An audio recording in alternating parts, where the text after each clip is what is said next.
Alright, just went through pretty much every sim available on Steam, and the goal of this video is to help show you guys kind of what is the best sim available right now based on several criteria that we'll get into here in a second, and then rank them from S tier all the way down to D tier. You'll hear a lot of people tell you what is the best way to get into flying. A lot of new people come up to me at the flying field. They always ask me, how do I get started? What do I buy first? I always tell them, number one, buy a controller. Number two, buy a simulator, and that's going to get you started, and then from there you get your goggles, you get your drone.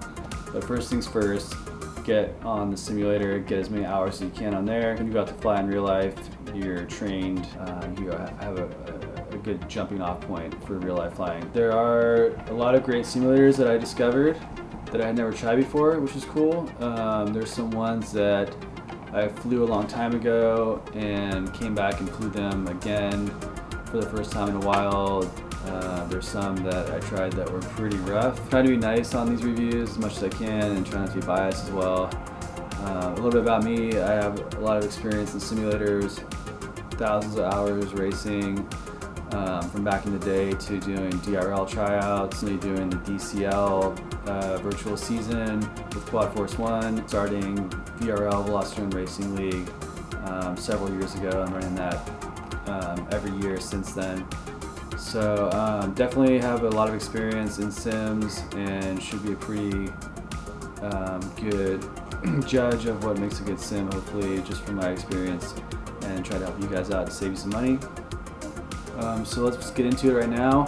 First things first, let's go over the criteria, and then from there we'll get into the first sim review. The first criteria is going to be flight feel. This is the most important factor by far. A simulator has to feel like flying a real quad. The weight, momentum, stick response all need to match what you'd experience in real life. If the physics are just a little bit off, you'll end up learning bad habits that don't translate to real world flying. The best sims out there are the ones that disappear, where your brain forgets it's on a computer and it just feels like you're flying FPV. Extremely close to our DCL quads, which makes it a very practical tool for learning the tracks and also training. Physics are very similar. There is prop wash, so when you go around a corner, both in real life and on the simulator, the drone behaves very similar to inputs that you give it. The next category is racing, a critical one for drone racers out there, obviously. I looked at the quality of track designs, the amount of community-made maps, whether there are proper racing formats and tournaments, and if multiplayer is a smooth and competitive environment. A good sim can really help you train for real-world events, while a weaker one can leave you feeling like you're flying through an obstacle course that doesn't teach you much. Another big factor is popular track availability. I was only able to find 2025 MultiGP tracks on Velocidrone, so I had to go to the 2024 GQ to give you a side-by-side comparison of the only 4 sims where I could find these tracks. Third category is community. A strong community keeps a simulator alive. When there are active pilots making new tracks, sharing setups, and hosting events, the sim stays fresh year after year. A dead community means you'll be stuck with the same content and no one to fly with, which kills the long-term value. Development is the next category. Some of these sims are constantly being updated with bug fixes, new features, better physics, and whatever else the community is requesting, while others haven't been touched in years and don't seem to have a good relationship between developers and the pilots. Ongoing development shows the devs are listening and improving, which makes a huge difference if you're planning to stick with the sim long term. Next up is drone variety. Not everyone flies the same setup. Some people want to practice with tiny whoops, others with 5-inch racers, or even Cinewhoops. A good sim gives you that variety so you can practice across different platforms instead of being locked into just a few different drone types. Up next is freestyle. And freestyle deserves its own category because not every sim is good for it. The best freestyle sims have open maps, realistic physics for tricks, and environments that let you practice flow. If you're a pilot who just wants to rip and create lines, this makes a huge difference. Next up is training, a very important aspect for beginner pilots. When you load into a sim for the first time, you want the controller setup to be very easy to access, and you also want easy access to training guides to get you started flying. Also built into the training rating is just ease of setup and navigation around the simulator to get started flying. All right, the final category we're going to cover is cost. Prices range from free all the way up to $40 for these simulators. I want you guys to keep in mind though that even though $40 might sound like a lot for a game bought on Steam, the money you're going to end up saving from your practice in the sim is going to far outweigh anything you would ever spend on drone parts. It's a very expensive hobby. Drone racing is a very expensive sport. Freestyle gets expensive, and the value you're getting from a $40 sim, or even one of the cheaper sims like $16, $20, is just out of control compared to what you spend in real life on drones. So keep that in mind. $40 might sound like a lot, but it really isn't. You're getting so much bang for your buck, so much value in a lot of cases. In some cases, some of these sims are charging too much comparatively to the other sims out there. So that'll be factored into the scoring for costs. But yeah, so let's move on to the reviews. Basically what I want to do is go through this list. I searched in FPV Simulator in Steam, and what I want to do is go in and make sure that I'm testing sims that have been updated recently. So I'm going in and viewing the update history. So this one, FPV Sky Dive, looks good. So I'm going to add that to the list. But for example, this guy, FPV Drone Simulator, great creative name, came out in 2017. And let's see. Update history, November 2018. So this thing hasn't been touched in 7 years. So basically what we're going to do is we're going to have a tier list. So we'll start off with the first one down on the Steam list, and then we'll move on to all the way down, and we'll get this list all filled out and kind of see where they all fall. I'm going to be using my trusty old Spectrum Interlink. This thing has seen many hours on the sim, countless hours, I don't even know, thousands. Still holding on, so hopefully she'll last for one more go around here. So first things first, let's go ahead and grab this first. So free to play, let's give this a rip. Alright, so we are in our first sim here at FPV Sky Dive. This is actually Orca's sim. It's picking up my Interlink, it looks like. Interlink DX. So let's check out the flight school. That's something that a lot of sims could definitely improve on. Okay, how do I select it though? What the hell? Okay,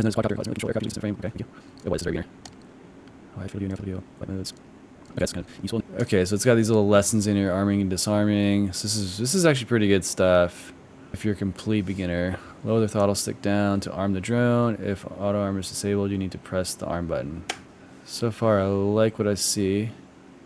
So this is all about throttle control. This is actually pretty useful. This is like the hardest thing for pilots to understand. Okay, that's enough of that. That's pretty good actually. Let's check out the track builder. Oh, you have to buy the track builder. Okay. Well, I'm not doing that. There we go. So it's trying to charge me $7 for that. Oh, so the complete bundle of this is $30. Okay. Wow, a lot of paywalls. Unlock the micro for $90. I guess some sims do have that actually. So most sims do. Regular racing. Okay, that is not a racing drone, but we'll use it. That's a freestyle quad or a racing drone from 2018. Task and a time limit. Sure.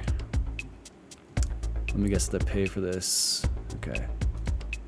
Okay, now we're collecting fire extinguishers. Just seems like random assets that they just had laying around in there from their.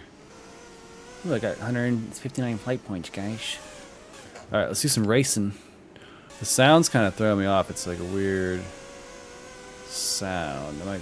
I would probably just turn that off if I was actually like racing on this.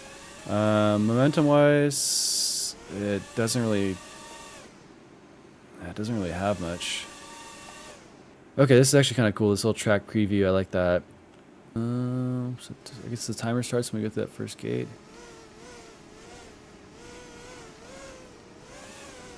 That's a weird track design right there. It's like you want to go. You want to continue your left there, but it's a weird little right. Okay, this is split S, I think. Okay, that should not be like that, especially for beginners. That that checkpoint should be like give you enough room to hit it a little wide. Anything we missed here? $5. Micro edition bundle, $10. If you want the full package of this, you're gonna be paying. It's kind of hard to tell because I'm not seeing all the items listed here that I see in the sim. That's about all we can test without spending more money on this one. All right, so we are now going to rate the first sim using these categories. We got drone variety, training, community cost, racing development, freestyle, and flight feel. So we'll start off with the drone variety, which is basically just how many options we have to fly. And yeah, there's really not that many, to be honest. I mean, at least they have micros, but they just have micros, freestyle, and racing. So we'll put that down in the C tier. Training wise, honestly, S tier. I was pretty impressed with that. Community, this means like kind of like, is there multiplayer lobbies online? Is there, you know, you're kind of seeing people post about the sim on social media? Just is there an active community? Not that I could tell. You know, I've honestly haven't really heard too many people that use this sim, so that's gonna be down in the D tier. Costs will go, so S tier would be a really good value, D tier would be low value for your money spent. So we're gonna put that probably, honestly, geez, I don't know, probably D tier. There's a lot of paywalls. Racing, the tracks are okay, you know, but there's really not that many options for tracks. I do like the gate indicators. The flags are a little annoying. They do have like at least a ghost that you're racing. I don't know. We'll give it a B tier. Freestyle, honestly, C tier. The graphics aren't that cool, and the environment the only one I could choose kind of was lame, so I'll put that on the C tier. Development, doesn't seem like they're doing too much cool stuff. The drones seem pretty dated on there, to be honest. Flight feel, not the worst, not the best. We'll put it down there in B tier. All right, so we've got the Orca FPV Sky Dive. I put it in the B tier for now. We might nudge it around here as we get it more of a baseline, but not the best, not the worst. Got some cool stuff like the training, but you know, you're paying $10 for that, just that training package. So you got to factor that in. So yeah, we'll go with a B, and we'll move on to the next one. All right, next one we're gonna do is Unknown FPV Drone Simulator. This one is listed as free, but the Orca one was free as well, and had a bunch of DLC that you had to grab. So I kind of like the graphics, a little more gamey. So let's give it a rip. It actually downloaded really fast. All right, now we are on the Unknown FPV, and first time playing this actually. This menu is pretty cool. Switchy. Oh wow. So it's just a knockoff of the 533 switchback. That's hilarious. But they didn't give any credit to Evan and his company. That's cool. Arm your quad by pressing E. What? Okay, we need some camera angle. Actual rates, beta flight rates. Like, what are we talking here? No idea. That's, yeah, see, what I want to see is like the beta flight menu, basically. I mean, that's what pilots are used to seeing, and that's what, if you're a new pilot coming, you know, moving from the sim to real life. Oh my god, is that really the sound? Is there prop damage? Oh. I would say so. It's a little... I don't know if you'd break an arm hitting an inflatable pylon. Okay, what's up with these sims not making these pylon checkpoints to infinity. All right, we're time trialing. I do like the graphics. It looks cool. I'm gonna crank my rates up though here. I feel like I'm at a fucking casino right now. It's at the jackpot here. Oh my god. Okay, the crashing is super annoying. There's like no race start. It's just you're just back on the ground. This is so. Oh my god, really? Okay, so I can just play one. This must be. There must be a paid version of this. Oh, early access beta. Try out the demo version of the game. Last update was 2024 on the Discord. So I think with this guy, we're looking at a beta. Planned release date to be announced. Okay. View update history. All right, so I'm gonna rate this one just based on what there is so far. We can come back and visit it down the road when it's fully released. So just take this for what it's worth. Just because it is available on Steam. So go to training, D, obviously community. At least there is a Discord and there are people talking, although it's pretty sparse. Drone variety, D. Development. I mean, they're just starting off, so it's hard to say. I'll put that in the middle. Freestyle, D. Racing. Honestly, the tracks look pretty cool, and I like the indicators. There's no multiplayer yet, so it's hard to say. But it's like somewhere between B and A. Costs, it's free as of now. I'm sure it won't be. Flight feel is pretty good. I think we'll put it in the A tier. Honestly, it felt really good. Was better than Sky Dive, so I think we're gonna put Sky Dive down to C now. See, I had to get a little baseline, so we'll go there. All right. All right. Next up on our list is the Curry Kitten FPV simulator. I have no idea what to expect here, but we're gonna give it a go. $2. Throw that in the cart. Track? I don't know. Okay. Oh, you can chase a car. Zero degree cam angle. Car chase. Let's go. Ooh. Ooh. Okay. Can't change your rates either.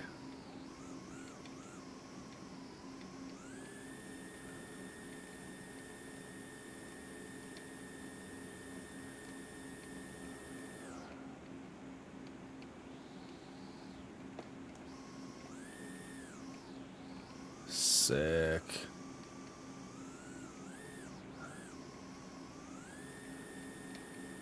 Okay, that's enough of this one.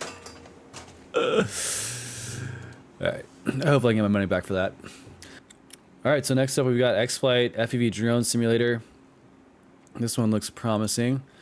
Whoever developed this, their video kind of goes over the issues with a lot of the drawbacks on other sims. So it's kind of interesting. I now want to build some of my own tracks in it, but Liftoff's editor is really hard to use. I studied it for a long time, but still couldn't figure out I'd agree with how that. to use it properly.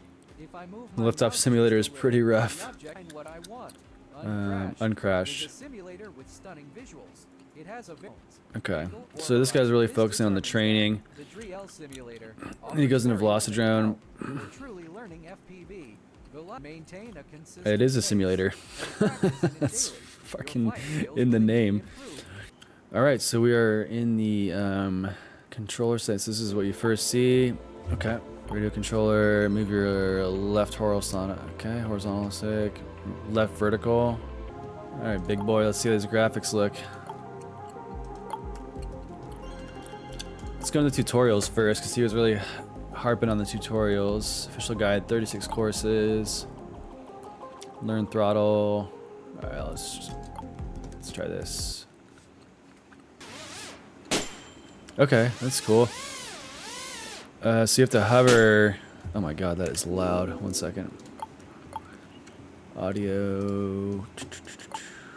Main volume. Go down. Okay.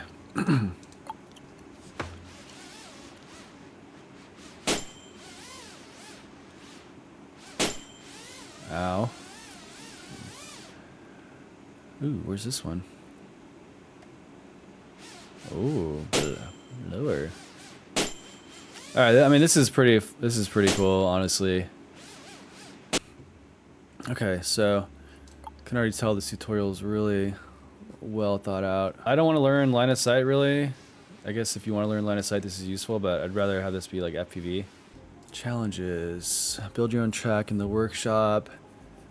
Build your own challenge tracks and let fellow players enjoy them. You're the genius track designer. If you choose to save your track as a draft, you can open the training field list and click the publish to community.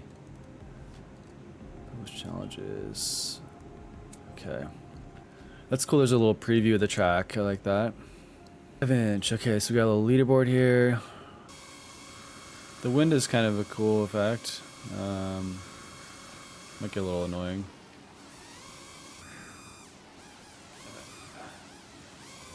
Alright, I'm not really sure how to race in this. Let's see.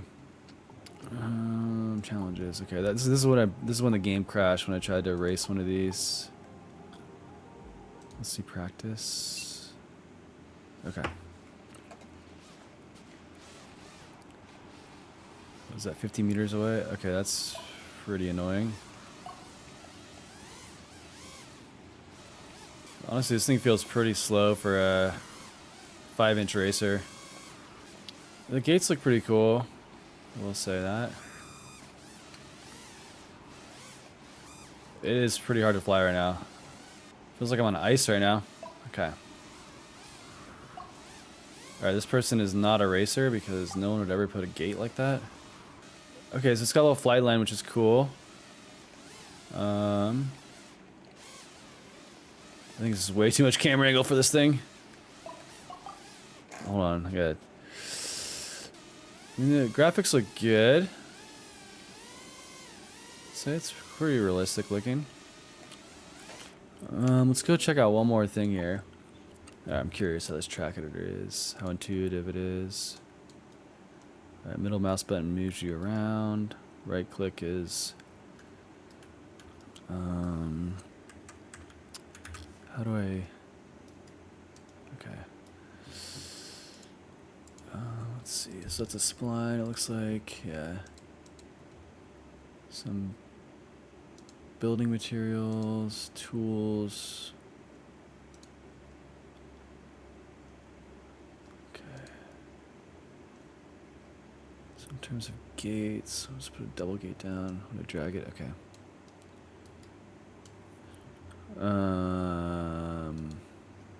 Not sure what that means. So I wonder if I need to put a checkpoint in here. You know? Let's see. Okay, that's a nice feature. I love that. You can go in and out of flying and building. That's nice. What the hell is this? Very transparent gate. Is that, I guess, okay. Yeah, that's one of the checkpoints you can use. Okay, so it's got the gate 1, gate 2. So if you're using like a double stack gate, you gotta put an invisible checkpoint in there, which makes sense. That's kind of cool. So I guess you earn these little gems, and then you can spend them on people's tracks they built, which is cool. How do we get more of these? Oh god. Oof, $13 for 980 diamonds. Now I wonder what the creators can do with these diamonds, if they can like cash them in or what. That'd be kind of cool. All right, we got a little Discord, or what are these X's here? Xflight exclusive coins. Okay, so you can exchange diamonds for coins. X coins can be used for in-club purchases. Okay, so there's like an in-game currency. I kind of dig that. Interesting. All right, so we're doing the rating for Xflight right now. Cost, it came in at $25. It's pretty high, so we'll put that down at the D. I just know that that's one of the more. We'll put that at C because we're not sure if they're gonna have DLC or not. If there's no DLC, then at 24, it's okay. Flight feel. Honestly, didn't feel great. Go B there. Development. Seems like they're pretty active, honestly. So I'll put that at the A. Racing. It's very racing focused. There's no multiplayer, but they do have like the challenges. So we'll give that an A tier. Community, it's hard to, I mean, they're in China, so it might be difficult to communicate, to build, you know, to go in that community. There's no Discord access, I believe. So yeah, as of right now, maybe a C tier. Oh, I don't know, maybe B, because there are people building the map, so there is like an active community at least. Training. Okay, training. We're gonna go S tier. Very in-depth tutorials, really well thought out. Yeah, I like that a lot. Freestyle, D tier for now. There was not really a freestyle aspect. No specific freestyle drone, just a stop, you know, a 5-inch, and that leads us into drone variety. I mean, they do have at least like Whoop, 2-inch, 3-inch, 4-inch, 5-inch, I think it was. So yeah, C tier. So yeah, how are we gonna rate this guy? I would say. All right, so for Xflight, we are gonna go B tier for now. It is still early on in development, just like unknown, so I'll kind of throw it in the middle there. Because this video is basically if you're gonna buy a sim right now, what should you get? So just for the training alone, Xflight and unknown are gonna be up there pretty high. So that brings them up into the B tier. But in terms of like overall features, it's still pretty minimal, so we'll keep it right there in the middle. It's a pretty big file, 24 gigabytes. So while it's going down, let's take a look at the store page. FPV Sim V2 is here. Fully revamped dynamics.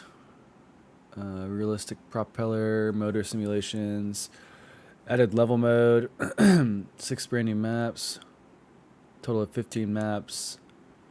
It's asking us to log in to FPVSim.com. All right, so we are logged in FPV Sim. Let's get our controller set up here. Let's see what we got. Radio and gamepad. Calibrate gamepad. This is not a gamepad. 3 seconds to meet the throttle on full range. Okay. Throttle axis to this top end. Radio. Okay, this is an issue that people are talking about on the reviews. It's interesting to go from a sim that has like really good setup to one that has like really bad setup stuff. It's kind of makes a drastic difference. Okay, just load you into flying. See, I hate these sims where you can't change any of the settings when you're playing. Is this really it? Network offline. What? It's weird. There's a menu in the game, but you have to like click on the screen. It doesn't. It's like kind of weird. Okay, that's such a bad design. Okay. I mean, these tracks look cool too. The sceneries are really nice. So good selection on the sceneries. The gates are cool, but like I said, the indicators. Oh, is that where it is? Oh my god. This is giving me like DCL vibes.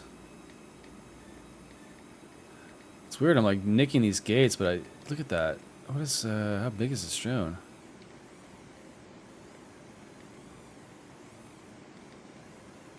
Like that should not be hitting. It's just weird. The camera position on the drone or the scale of it, like that should not be hitting the pylon. Let's check out this one. So from what I can tell, I can't really choose a quad. Whoa, goddamn.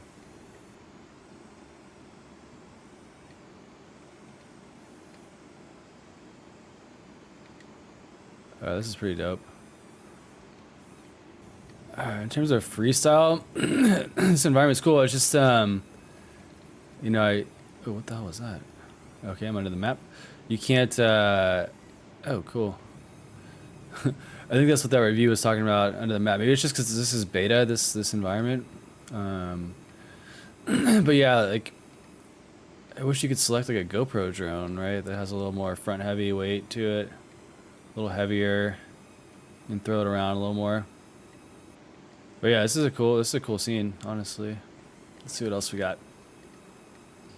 All right, so we are reviewing FPV Sim right now, and let's go through the list here. In terms of training, there's 0 training from what I could tell, so put that in the D category. Development, they have a pretty good development cycle, but I will say that there's some pretty consistent comments on the Steam reviews that they haven't addressed, like the controller setup stuff, and I myself had issues with the controller setup, so they could definitely be more active in that aspect. Racing, I mean, I didn't really get the feel that there was that many modes. Like, there was no really time trial mode, or there's definitely no multiplayer. The tracks look cool, but the gate indicator was super hard to see. Yeah, it's like A or B. It's somewhere in between. It's more in the B-ish. Flight feel, honestly, compared to all the other sims I've flown, it's the best feeling so far. So put that up on the S. Community, pretty quiet. There is a Discord, but it's not super active. Costs, it's $8, so not the worst. Go like B tier. It's kind of right in the middle of the prices we've seen. Drone variety, yeah, there's like none. So I'll go D tier there. Freestyle, that environment was pretty cool, and there seems like there's a lot of maps. The flight feel is good. I would probably give it an S tier, honestly, if they had like a GoPro drone or like some freestyle options for different feeling drones. So let's go ahead and put it on the list, on the board.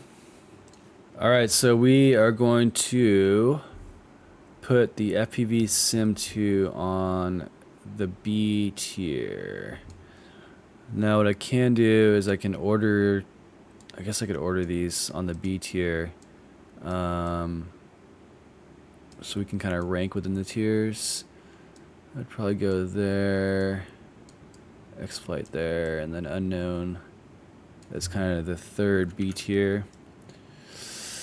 All right, so far, not looking too good. Hopefully we get up into the A and S tiers. Let's see what we got up next. Up next we've got, let's see. Oof, okay, we got the DRL Sim. All right. As you can see, a lot of money went into this sim. Pretty sick little intro here, actually. So yeah, DRL is definitely known for having a really good tutorial system. Okay, so now we're in angle mode here, which is good for beginners, but it's not really telling you what to do exactly, but it's still useful lesson in like throttle control here. Xflight had a much better method for teaching throttle control. Yeah, so I mean, I can tell you from experience, the tutorial is pretty in depth here. So if you're a beginner, this stuff's all pretty handy. It's calibrated. Let's do a quick calibration. Center all the sticks. The calibration's a little buggy. All right, let's do a manual calibration. See, this menu always confused me. Like, I never really understood what these settings actually are for. I mean, I haven't had issues with this radio with any other sim, so it's not like it's this radio. Okay, I'm gonna grab my other radio. So yeah, the DRL Sim has pretty. I don't know how active it is these days, but there are some really competitive pilots on here. And there are a lot of leaderboard times and a lot of tracks, which is fun. I mean, the graphics feel dated for sure. But, you know, the flight line is really nice to see. I like that feature. Checkpoints are really easy to tell where you're going. Silicon Valley. I think this was their last... the last live event they did was the Silicon Valley. Yeah, I spent a lot of time, a lot of years grinding on this for the tryout when they were having the tryouts. Yeah, I mean the sim feels good. It's smooth. It's just you know, you're flying a racer, the DRL racer. What was it on the 4? You can also fly like 5 inches. They added that a couple years ago. But the main draw of this is like kind of the spec racing. I'm curious how dated these models are. Oh, that's my... I thought they had my frame in here, but that was just one of my presets that I made. So this is like an open racer, like a 5-inch. But yeah, you know, it's... Like I was saying, I think it's kind of dying a slow death. But let's see, let's go back to the racer. The racer 4. Tournaments. Any tournaments coming up? Throwdown Thursday. Okay, so they have... Wow, quite a few tournaments. Okay. Tournament Throwdown Thursdays. Brackets. Oh, so yeah, they do have a tournament system kind of built in, which is cool. Looks like this one already happened.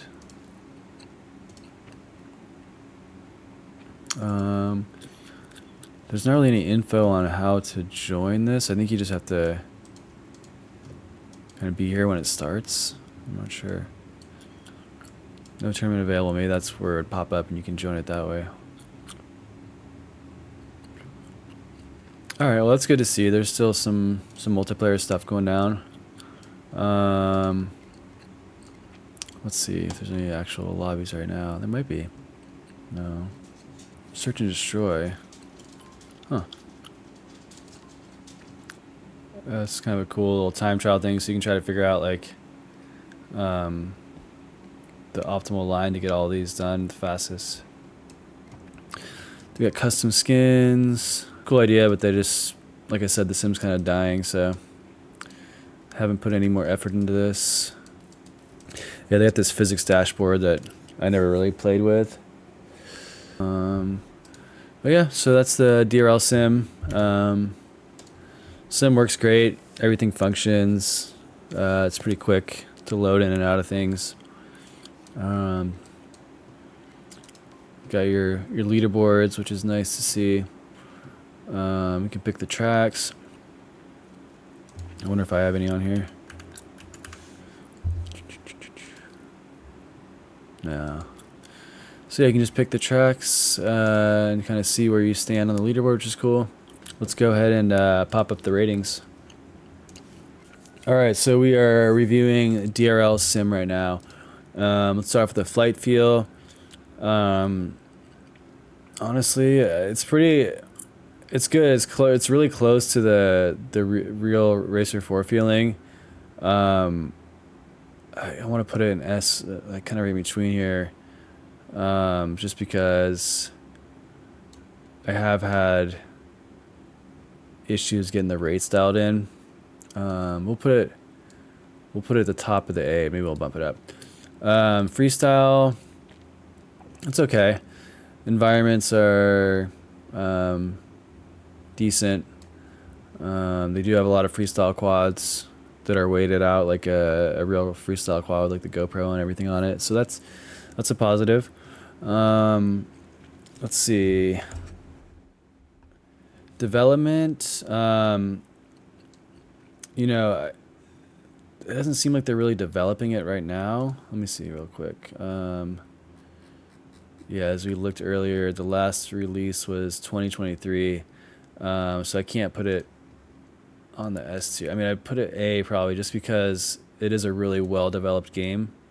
They're just not developing it anymore. So, but when they were developing it, it was like definitely like the most polished sim out there. Still kind of is almost in my opinion, but we'll see. We're not through this list yet. Racing wise, definitely S tier. A lot of really competitive racing. It looks like there's still racing on there. Multiplayer's never really been a big thing on DRL. It's always been more about like the live tournaments and the leaderboard smashing. So definitely S tier though, just because there's so many people playing that sim and a lot of really good pilots that have times on there. Community, it's probably an A. I think I feel like it's kind of dwindling a little bit, but it's still good. I mean, you saw that there was still races being hosted. It looked like it was kind of the same people hosting, so not too much variety, but you know, it's still solid. It's just that there's not really a company anymore, so I can't really give it like a S tier for the community because there's no like feedback loop with the company and the pilots.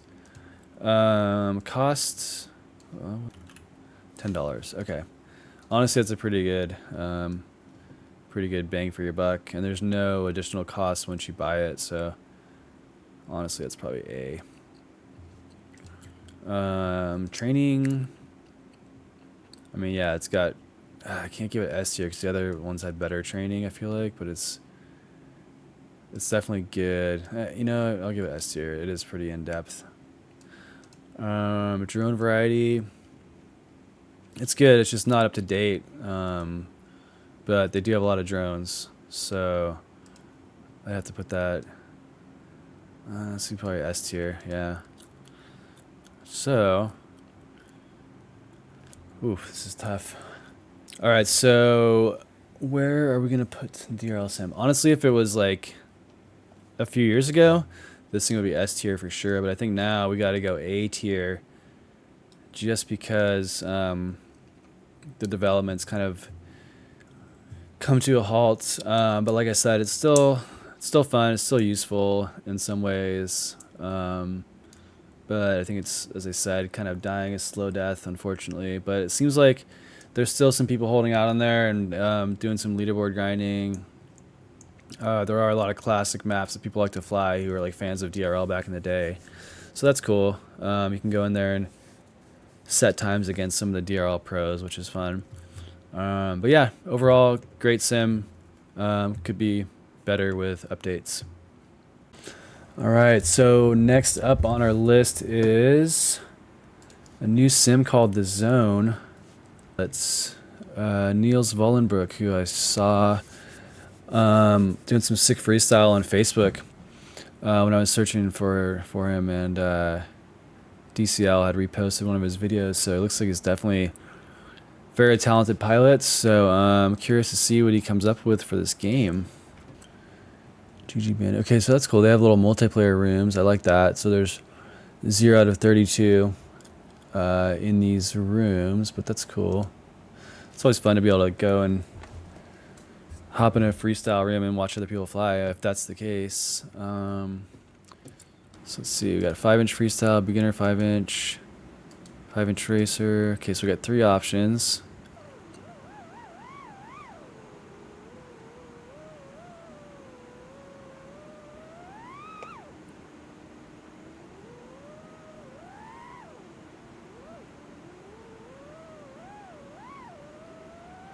Honestly, it feels pretty good.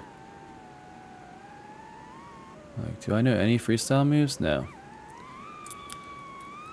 Weight feels pretty good, honestly. Let's see what this is all about. Some training. Throttle. Oh. Fly through the portals using throttle only.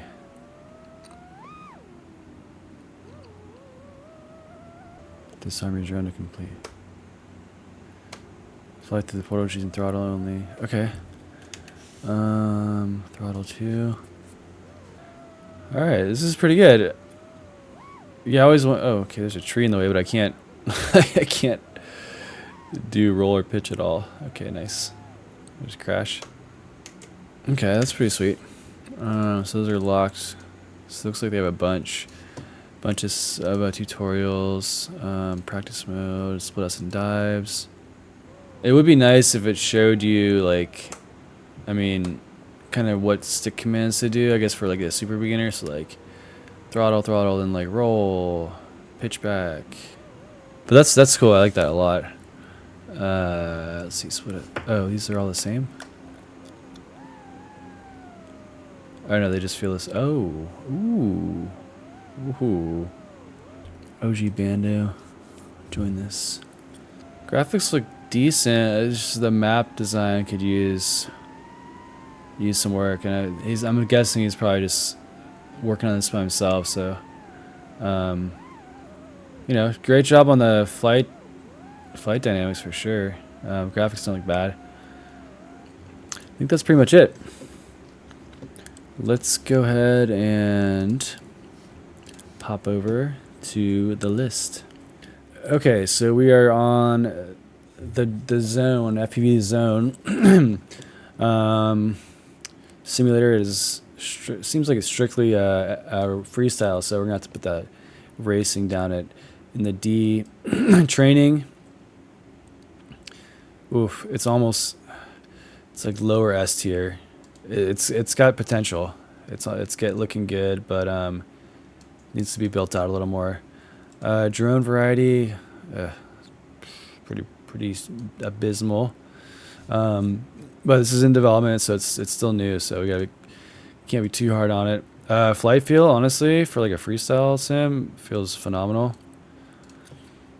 Freestyle, I mean, I want to give it higher just because it's a freestyle sim, but like the environments are just not there yet.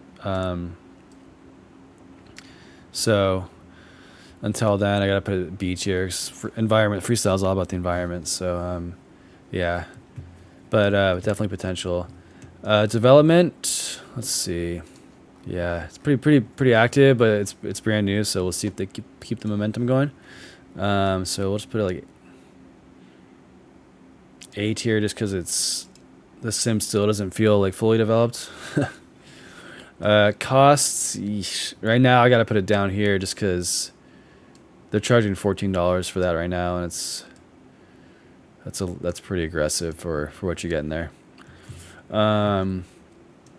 Community, a few people joining here and there. Got like 5 people have joined in August.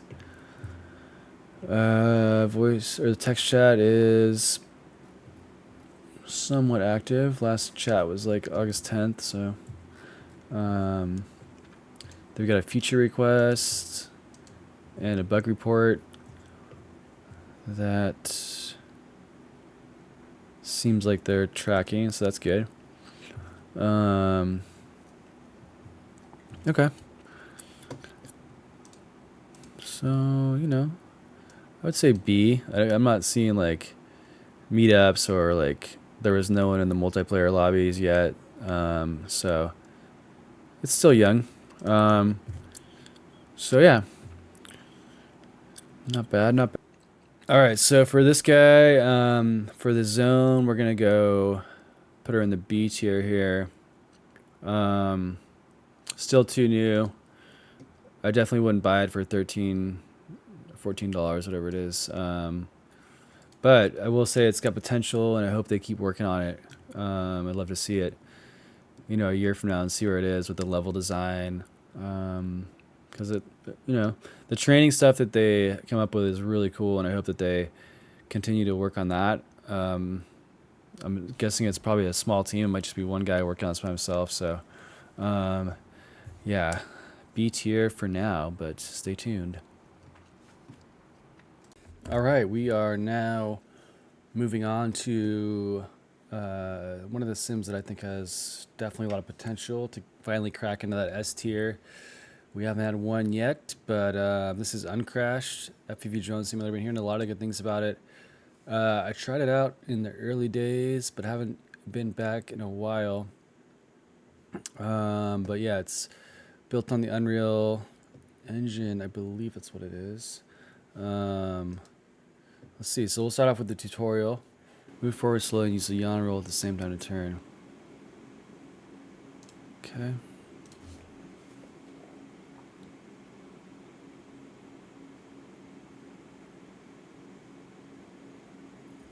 I mean, it doesn't really tell you how to do it or show you what to do. It just kind of says go through the gates, basically. Let's see. Hover.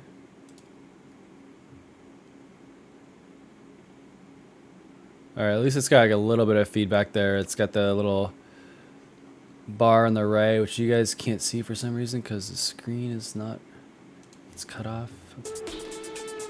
All right, so tutorial, whatever. It's not the best I've seen that we've seen here, but let's go into a little track editor here. Mouse wheel to zoom in, then right click to look around, and then middle mouse button to drag, which is pretty standard, so that's good. I like how the rotate kind of. So I don't know if there's actual like gate checkpoints.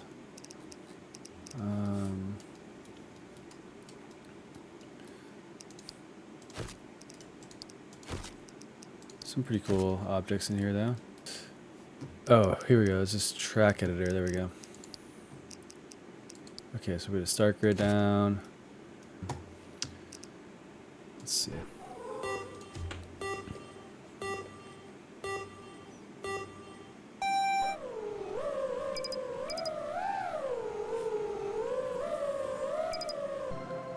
Okay. All right. So the editor works. That's good. Let's see. Align with surface. I just. Oh shit. Golden hour. Nighttime. Cloudy. Okay. Cool. Let's see how many frame options. Okay, a lot of frame options. That's cool. Don't really recognize any of these brands, but this bench is pretty sick. With the little light animation. Renderings look nice. Quad bench looks pretty cool. The lights on the drones, that's pretty sick actually. I did see some multiplayer sessions. Let's see what we got here. Xflight, session up 6 out of 8.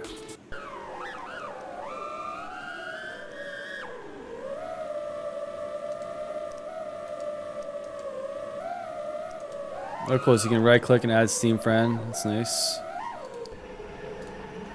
Let's see what we got here.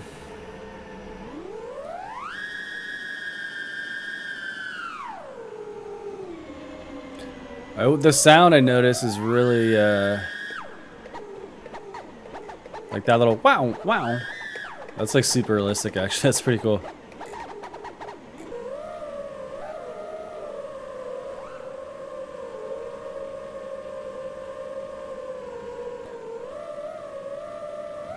So it looks like this sim does have prop damage, which is the first one that I've seen with prop damage that we've tested. I know Velocidrone has it as well, which is kind of cool. What? There's people in cars? Oh, what?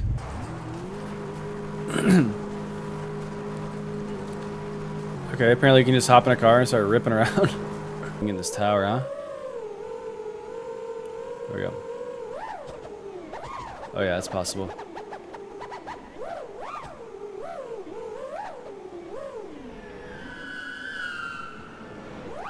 I mean, so far out of all the sims I've flown, this one to me just makes me want to fly the most, if that makes sense. Like, I'm finding myself just messing around and losing track of time, so that's good. Let's check out some of the racing action. A little map sick. What?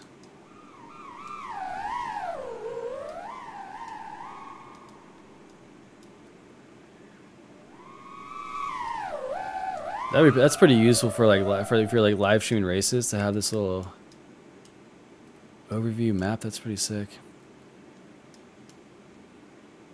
Session name, barn race. Okay. Get the flow of this down and put some heat on these guys. For racing, it feels pretty good. The quad feels a little bit too much like a freestyle quad, in my opinion.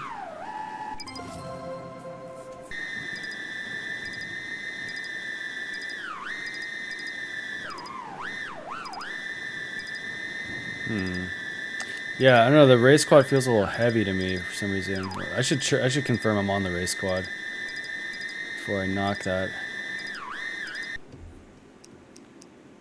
5146.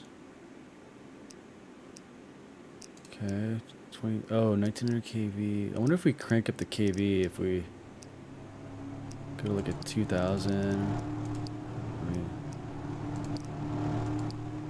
I mean, why not go to 2800? What's the drawback?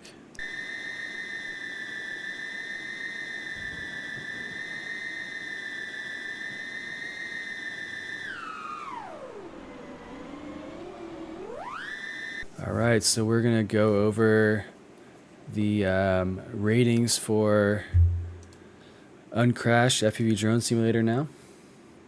And so first off, we got flight feel. I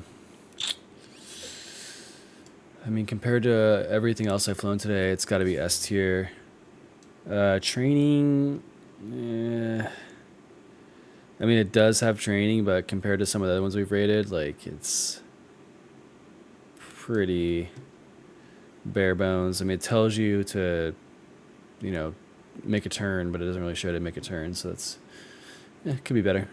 Development, I would say probably S tier. It seems like they're really active. If we look at their update history, yeah, they've been busy. April, May, July. It seems like every month they've been putting out releases. Update 2.4, major update, new map, new drone sound, infinite race, map editor update. Yeah, it's a big update. Super active. Next up, we've got freestyle. Yeah, I mean, this is kind of known as like the freestyle, go-to freestyle sim right now. Community, I mean, shoot, the lobbies were packed. You know, it's pretty good. Drone variety, it's up there. They had a lot of options. Definitely A tier. Pretty much A to S probably. Let's see. Racing. Yeah, I mean, I put it in A tier just because it didn't feel like some of the top racing sims, honestly. Like just the feel of the racing drone. But the multiplayer is active and it seems like there's a lot of maps. They have the track editor, which is cool. So yeah, pretty solid. And then in terms of cost, $14.99. I mean, what you're paying for and what you get, I mean, that's pretty dang good. Yeah, I'd say $14.99. And it doesn't seem like there's updates really they have to pay for, from what I can tell. So I would say, yeah, that's probably pretty good bang for your buck there compared to what we've seen today. All right, so moment of truth. Gee, all right, we got one. Uncrashed, first S tier. All right, next up we are gonna check out a sim I've never actually heard of, TRYP.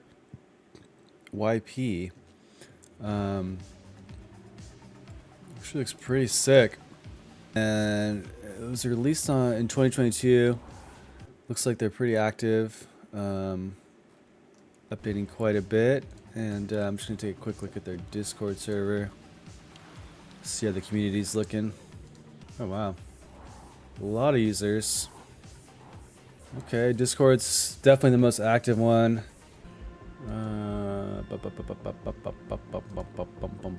I like this. I just opened you up right into the calibration and setup if you need to. More in-depth tutorials coming soon. Okay, that's good to know. We'll still give it a little check out.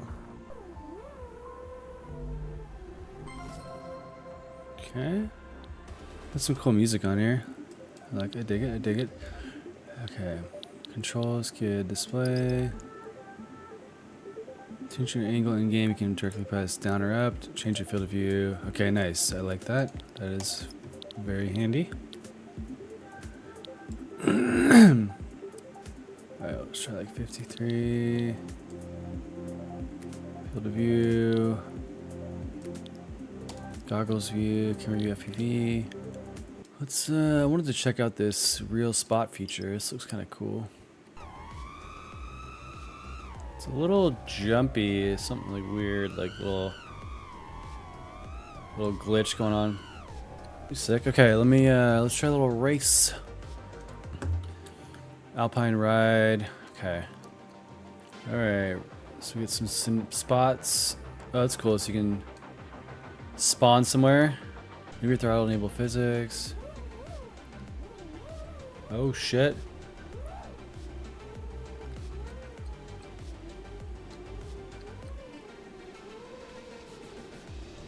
Alright, this is pretty sick. Alright, that's pretty sweet. Let's see what other activities we can do.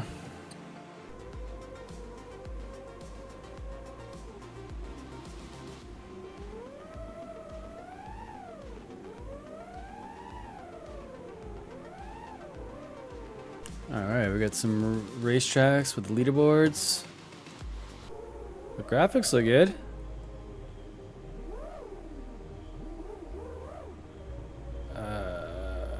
God damn.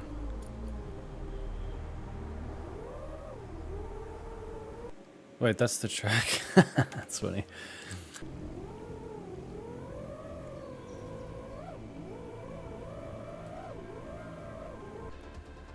Real spots. Let's check this out.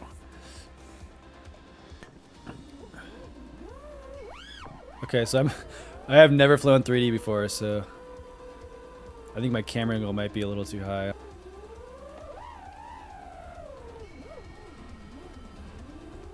I mean, this is pretty fun, honestly. I've never had the opportunity to fly 3D. I'm just trying to figure out how to go forward upside down. What is pitch down, I guess?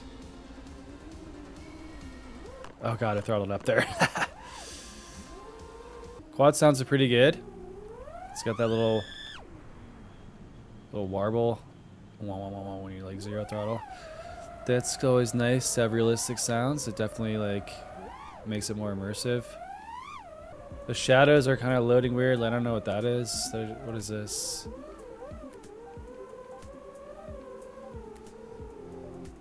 See, everything's loading kind of weird.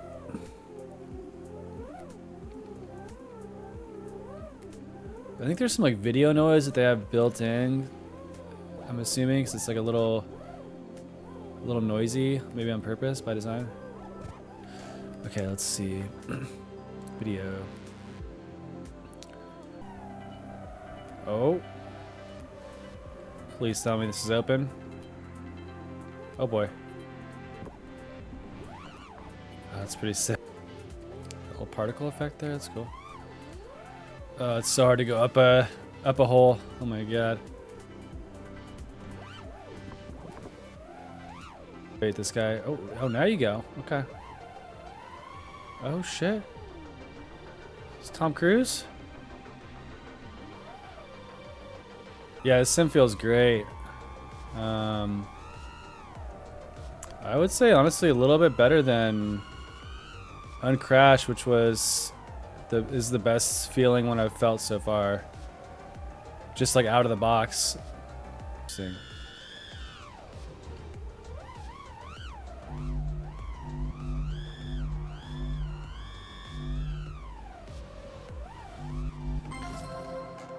Cool. I like this. Okay, let's select a race. I wonder if there's any multiplayer. Oh, let's go insane for sure. TRYP Racer. Okay, I'm not sure why the Racer has a GoPro on it, but we'll check out this one.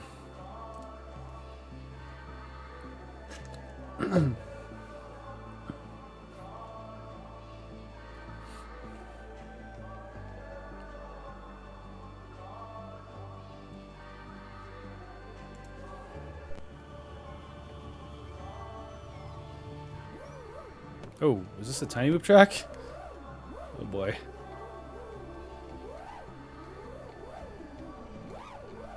No?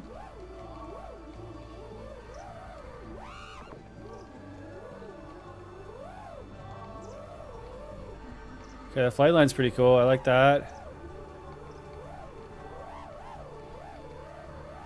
Okay, that was a lap. Got it. So there's flags. That's cool.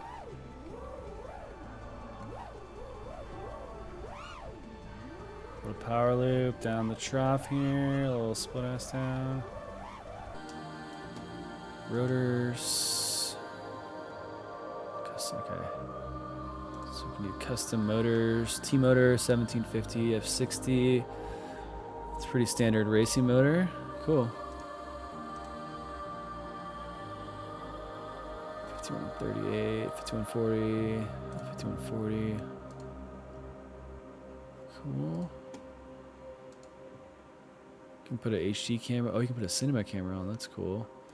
So if we want to do like the 7-inch frame, I guess that would be the maybe the Chimera. Throw a cinema camera on. Whoa. Oh, that's not gonna fly good. Mass center. That's probably not accurate. I guess it doesn't adjust when the camera's on there. Interesting. The wind tunnel doesn't either. Okay. Okay. Battery. 3300 mAh. Propellers. We'll throw a 7-inch on. Motors. We need some big boys. 2809s. PID config by. Oh, okay. They got the Chimera preset. Interesting. That's pretty sick. Physics 5-inch, 7-inch A. I wonder what the A versus B is. I can change the color of the. Is that the LEDs? Switch to detailed physics. Alright, I mean, if you want to nerd out on this, you can get probably deep with this. Pretty cool. We can do X8. Frame. Let's see. I don't see an X8 option.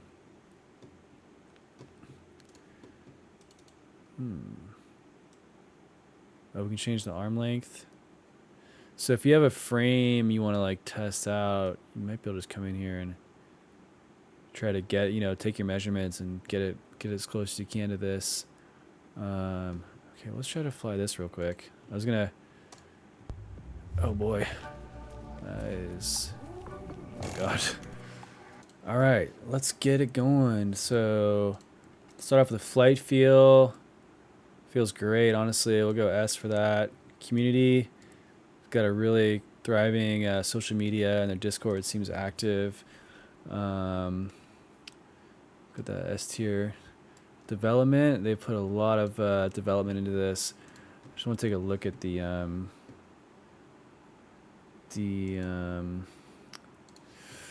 notes here. Let's see, store page, update history. Yeah, pretty much monthly they're pumping out its updates. August 2023, December 2024. So interesting, they took a break between December and 2023 and 2024. Okay. Costs. Oh, what was the cost of that? Shoot.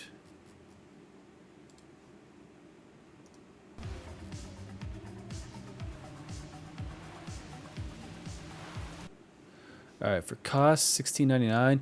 Doesn't look like there's DLC, And there's like, it's got a ton of features packed into it, so I definitely go S tier on that.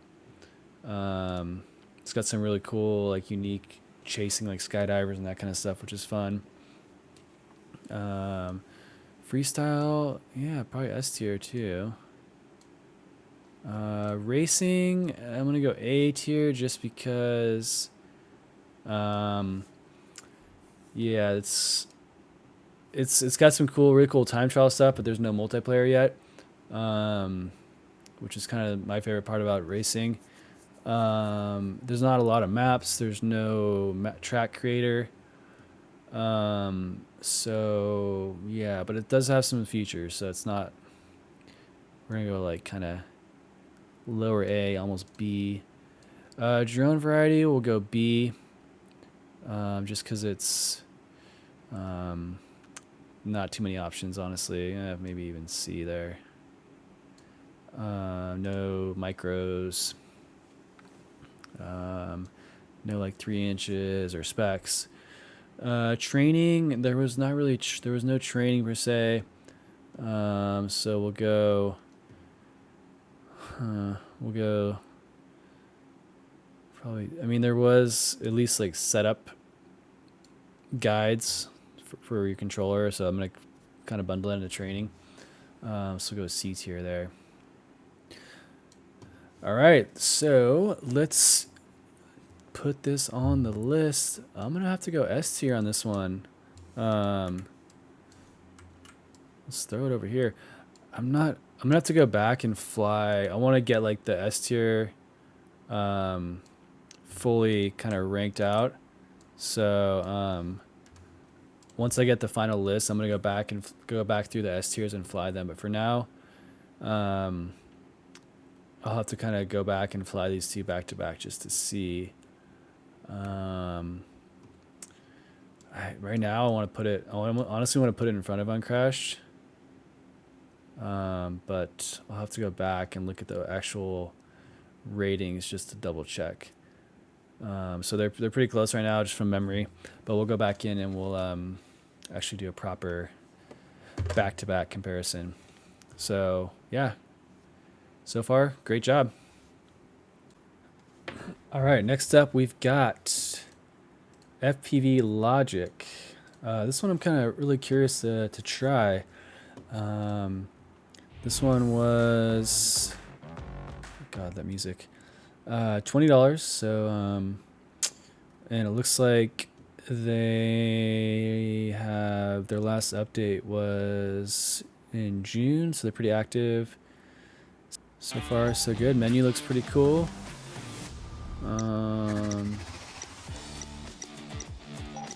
Shopping mall. Next. All right, select your drone. Little toothpick. Tiny whoop. Cinewhoop. Really nice. A lot of good drone variety. I like to see that. That is important. Not sure what kind of camera that is. Renderings look super sick on the drones. Okay, we got 2 racing frames. Alright, we'll turn these rates down a little bit. Camera tilt, we'll go like, yeah, like 25, 26-ish. Field of view, 140 is probably too high. I like these like auto things here. That's really, I saw another sim that had that. We just kind of hit auto and move the axis. Okay. Some of these sims just don't like the yaw on this controller. Alright, so we're on the Radio Master. That's cool. You can just a little drop down and do like that. This feels pretty good. I mean, yeah, it feels like a little Cinewhoop. Throttle feels accurate. So let's film a commercial for the Old Town Cafe. Oh, we're not. Let's try to do a little commercial shoot here. All these stores are empty, bro. It's like the mall in San Francisco. Alright, well, there's no stores with stuff in them, but we'll do a little shopping mall.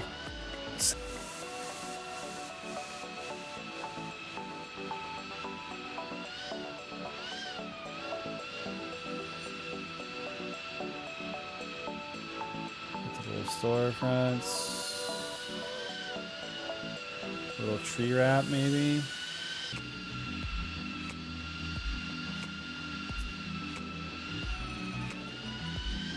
All right, I mean the cinema feels good. Let me let's change maps and maybe go to like a 5-inch. Let's go factory. Let's fly this guy. That's a 3.5-inch. Now let's do a 5-inch. I like the OSD. That's cool. Shows you FPS. So throttle control.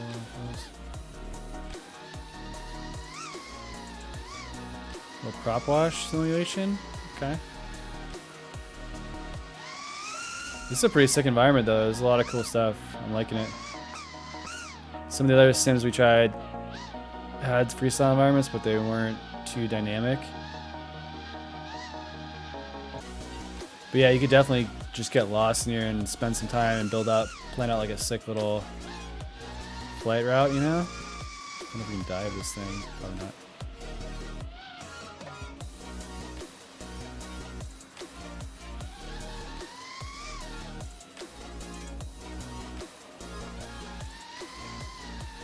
So yeah, I mean, you could totally come in here and plan out a little route and make a little edit and do a post it on YouTube, get some action.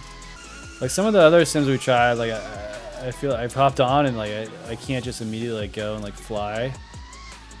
Like something just feels weird, so it's a good sign.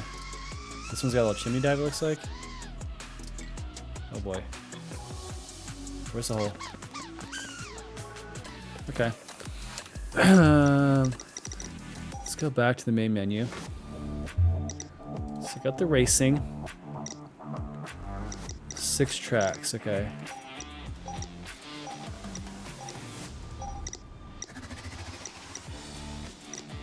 Okay, you can race against AI drones. Collision with a player, you probably want that off. AI drone level, we can make them as hard as we want. Let's go like 5. These are a little weird.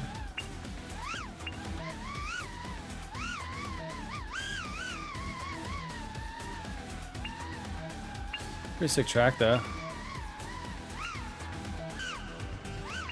Gates are visible, the indicators are visible. I like the flight line.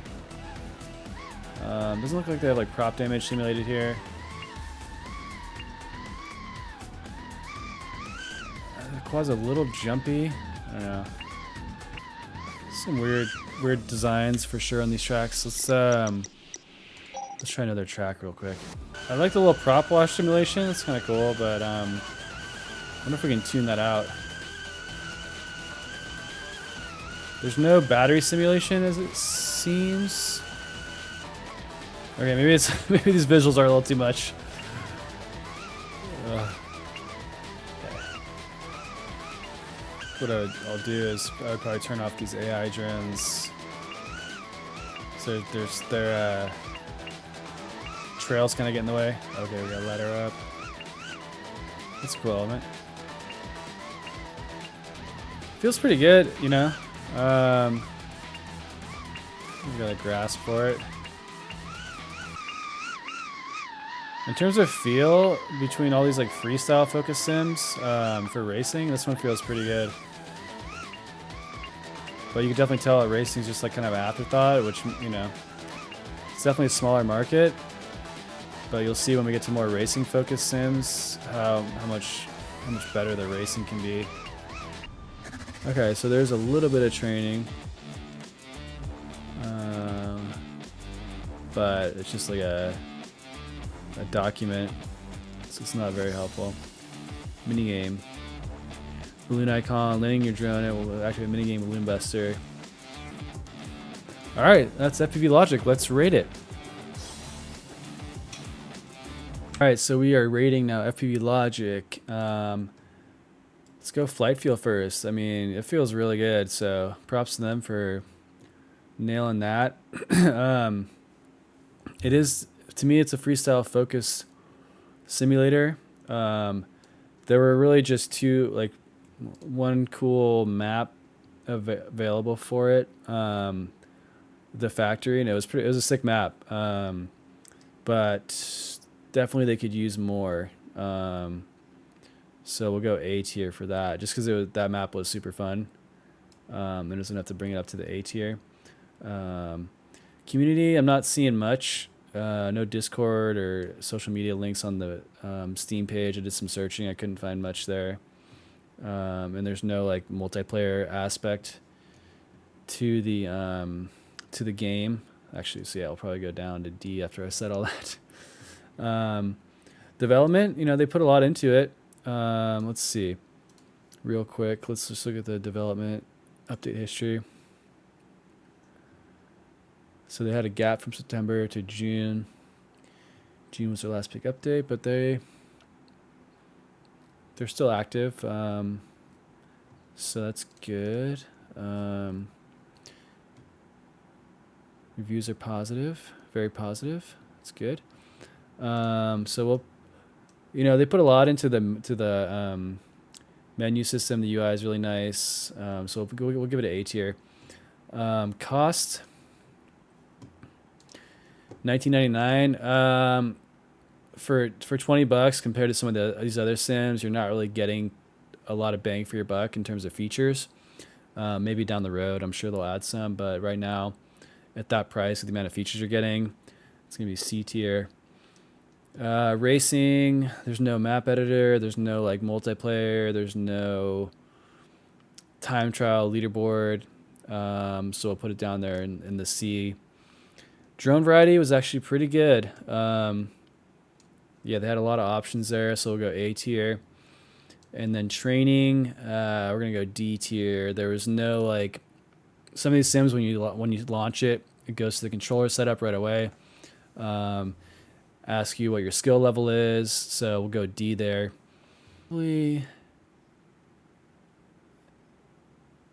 It's somewhere in the B tier. Just the unknown was just very, very new, so we can't have that ahead of FPV Logic. FPV Logic definitely is more developed. The zone as well is very raw, so I think we'll go here. I think we'll move FPV Sim down. FPV Logic felt a little better than FPV Sim. Yeah, I feel good about that for now. Might come back and revisit it, but so far it's filling out. A couple of S tiers, TRYP and Uncrashed. DRL sitting alone in the A tier. Luckily no D tiers yet, so that's good. So let's move on to the next one, and that's gonna be, let's see what we got here. All right, looking at the list, we just did FPV Logic. So now let's go to one of the classic OGs, Liftoff. I'm really curious. I have not touched this sim in a long time. This was actually the first sim that I started playing on before I discovered Velocidrone. And I know they're quite active with their updates. They got a good team over there, so I'm actually really excited to see how this feels now. All right, here we go. We are on Liftoff now. This is hilarious. This looks just like how I remember it. This dude in the rotor shirt. Okay, I like how there's a setup right off the rip. 16 is a drone reacting properly now. This is great. I like this setup. This is really nice. Super easy to follow. Tutorial. First flight. Let's check this out. Lift off. Turn to check it off the ground. Focus on flying in a straight line. Level mode. And we'll switch over to acro mode. Okay. It doesn't have a go button. Instead, you fly forward by tilting the drone. Okay, this is really useful. So it's showing me right now the stick. I'm not doing anything on the sticks. It's kind of showing me what to do. See, I just want to check out how many training exercises they have, and then we'll move on. Nice. Okay, that's good. Let's go back. Oh my God, these tracks bring back some memories. This Straw Bale was like the first track I flew drone on in the sim. Loading times are a little longer than some of the other sims we checked out. All right, these just looks like some pretty dated frames and props here. Let's see if they got any new stuff. This is all circa like 2018 and older. This looks a little more modern. Is it pretty old? That's old. Good lord. Alright, this one looks more modern-ish. We've got a little Cinewhoop. Quad models aren't as pretty as some of the other Sims, but they still look good. It is a little dated though, like they still have like the kind of like analog OSD action. So it looks like we're scoring points. There's like a point system for tricks, it looks like. No points for that, really?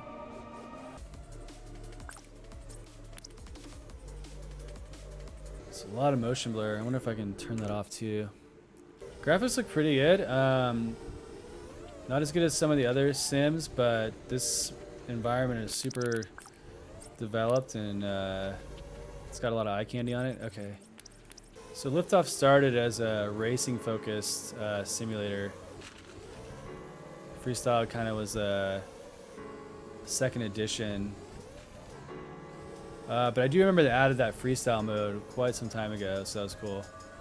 But some of the other Sims have definitely caught up and surpassed in terms of like just environments and just overall look.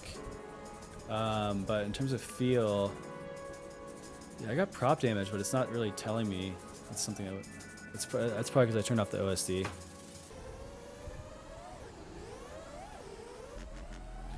The sim feels great. I just wish this environment's okay. It's got some interesting stuff. Could use a little more gappage. All right, let's take a look at the. I want to take a look at the track belt. Oh, let's take a look at the workbench. Drone editor. I personally don't like this, having to go into the Steam workshop to get tracks, but yeah, this is kind of annoying to me. It's not too hard, but okay. So now that we download, let's go to maybe community. And oops. So I want to just see the community tracks I just downloaded, because I don't remember what environments they were on. This one. So that's a little clunky. Community. So I just downloaded some tracks. Now I have to go back into Steam and try to remember which environments those were on. Okay, let's go to it's a little confusing. Let's go to a multiplayer.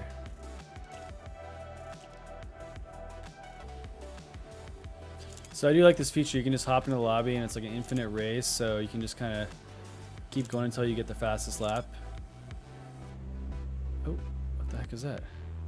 Let's see what the spectate looks like.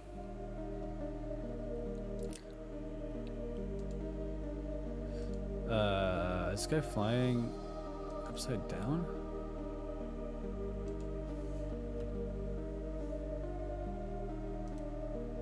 This guy's flying in 3D mode.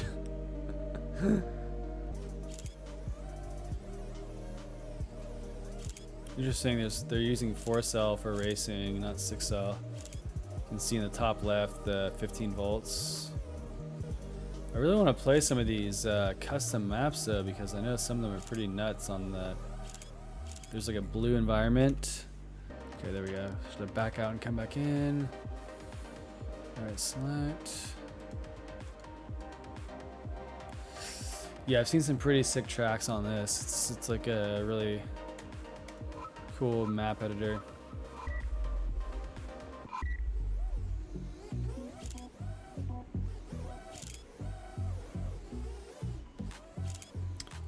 Yeah, so that's interesting. Like the orbit I was trying to do on that pole.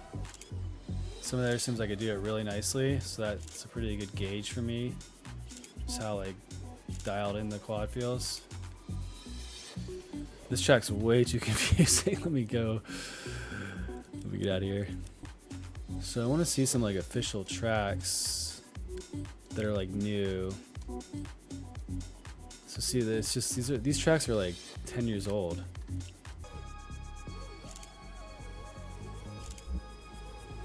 So yeah, all these generic tracks are pretty basic, it seems. So if you want to get the new, like let's say you want to fly one of the multi GP IO tracks, I think you're gonna have to download that from the store. Some DLC I checked out, which is $4 for this pack. It's like a drift pack. Cars drag racing in Bando City, cars racing in Short Circuit, model airplanes event, mini trucks. So they just added some cool stuff, some cars, and 5 new themed drone skins for $4. Night Fever, I think it's just some night tracks. Yeah, just nighttime versions of their existing environments. I took the lead. I do like this mode though, like the infinite lap mode, where you just kind of anyone can hop in the lobby and try to set a fastest time for the lobby. That's cool. I see that being useful. This track is pretty boring though. Okay, let's start off with the flight feel. Flight feels great, honestly. I wouldn't say it's the best feeling one that I've flown so far, but it's definitely up there in the S tier. In terms of freestyle, they do have that freestyle mode, which is kind of innovative, but I know that was something they released quite a while ago.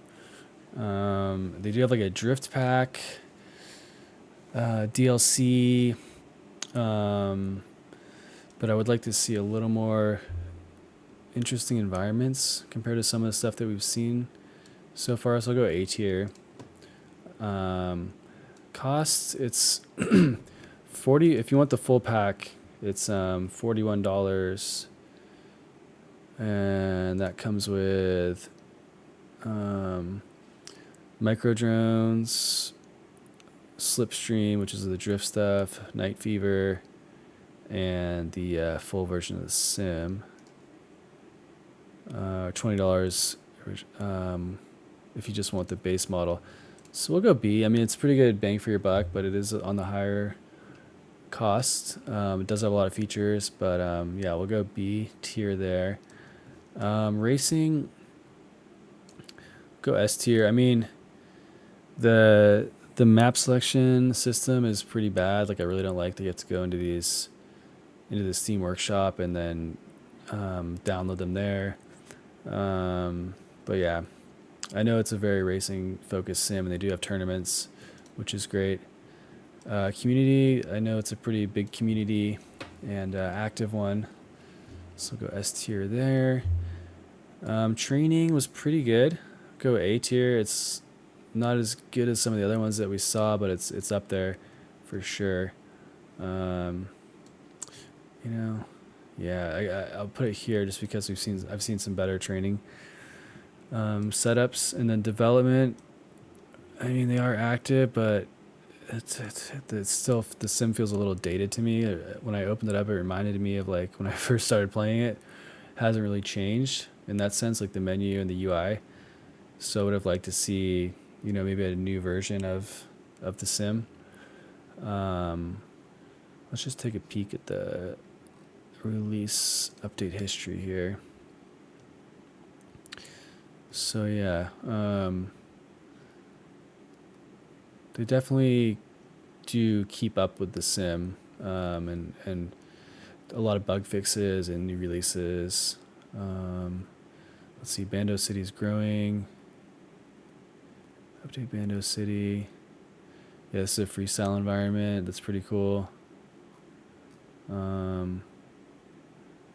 Yeah, let's see. Updated watching a leaderboard replay. Return to leaderboards. So they got a lot of racing focused features. You know what? Yeah, we'll go back. We'll go up to A for that. You know, if I go S, just because they do add a lot. I just wish that it was more modern feeling. It's it just feels a little old to me. Okay. There. Oh, drone variety. Ooh. They do have a lot of drones. but they have some old models in there. Not a lot of modern stuff from what I saw. I did not buy the micro pack, so that's why I'm putting it up in the A, because I'm assuming that that's more modern stuff. So I did see like a Cinewoop. I saw a 5-inch racer. I saw some micros. So we'll go A tier for the variety. So now, ooh, this is gonna be tough. I think we gotta go S tier, but like we'll keep it on the 3rd place right now in the S tier. So that's what we'll do there for Liftoff for now. It might move up, it might move down. We'll see. All right, on to the next. All right, next up on our list is going to be Liftoff Micro Drones. Just came out on August 4th, so about 2 weeks from the time of this recording. And it looks like a completely new sim that they built. So from the Luga Studios, the creators of Liftoff, looks like they basically built an entire new sim for micro drones. So this would be pretty, looks pretty sick. Pretty excited to try this out. Everything looks quite different. Graphics definitely look updated. Track editor looks a little more user friendly. We'll see. But I've been hearing some good things about this, so we're going to give it a go here. Looking very positive right now. 834 reviews, very positive. So let's launch this guy. All right, we are in controller. So the setup looks the same as Liftoff. It's just updated UI. So let's see. Let's calibrate just to be safe. Rotate sticks. All right, let's take a look at the tutorials here. Let's go ahead and hop in the first flight and see what the tutorial looks like. This is pretty cool. I mean, they put a lot of time and thought into this. It's nice. Basic flying skills. Here's some features. This is great for a beginner. Oh, a little hover whoop. That's sick. Okay, we're not going to go through this whole thing, but this is pretty sweet. Lighting's a little aggressive. Honestly, it's like blinding. Let's see. Okay. Jump into the deep end. Yeah.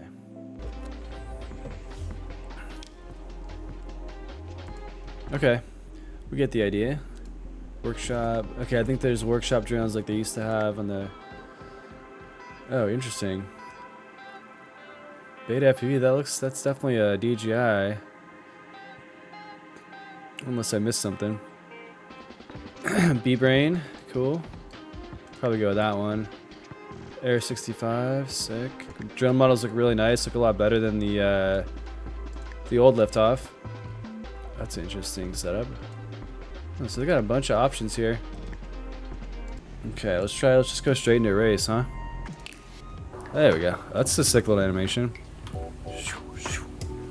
Alright, camera angle, what are we at? Oh, come on, we gotta go 40 on this thing. These gate indicators are cool, but they're a little heavy. Like, I kinda can't really see where I'm going after them.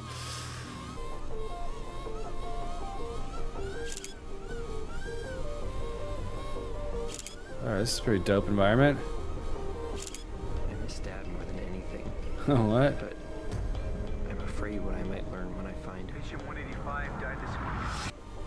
My friends call me Kitch.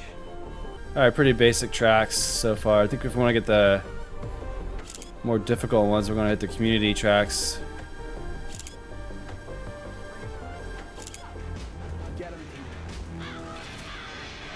That's pretty nuts. Okay. Let's see.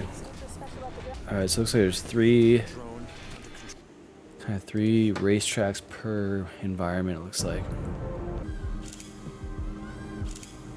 I'm definitely gonna buy HD Whoop here pretty soon. Definitely want to get into whooping again. The newbie drone, probably the one I'm flying right now. So this sim just came out. I'm wondering if, I'm sure there are some community maps, but I'm really curious if we can get some of those going, get some of them more challenging. Hey, okay, let's join this. Oh, here, join game. Oh, here we go. A little freestyle jam going on here at the playground. slide's like the hardest thing to fly up.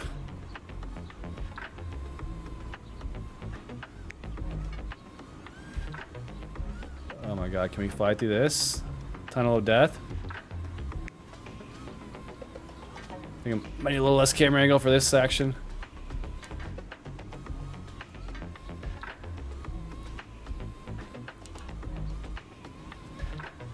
No, we cannot.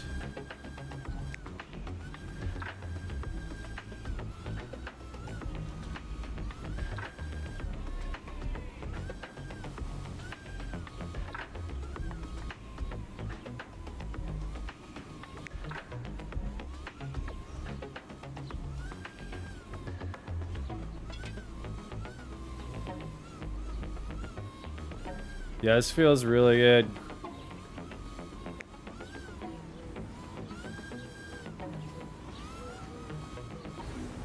That's funny that you guys are talking about sim, different sims, and talking about Uncrashed. All right, these guys are putting the. Let's see if we can switch drones.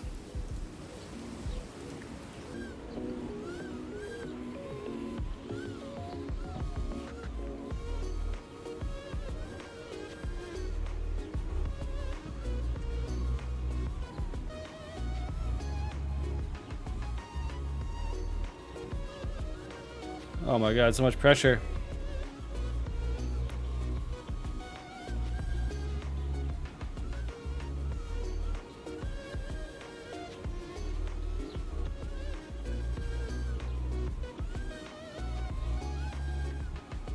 Okay. Your own creations, built-in oh, that's cool. So we can build off of an existing track. I wonder if there's tracks in the Steam Workshop for Micro. There are. Let's go.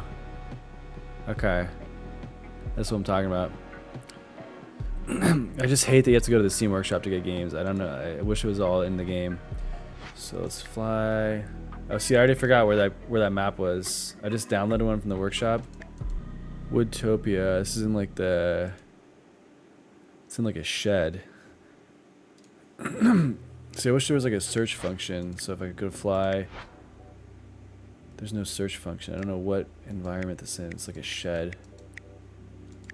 You're not subscribing to any tracks. I am. Oh, there we go. I have to be in the right environment to see it. Okay. Woodtopia. Okay. Getting the hang of it. Create a race for this track. No, I just want to fly it. Wait. Where was that? OSHA. Okay. Let's see if we can find it here. No. Tools, track builder, create race for this track. Do you want to begin creating a new race for this track? Sure. I don't know what this means.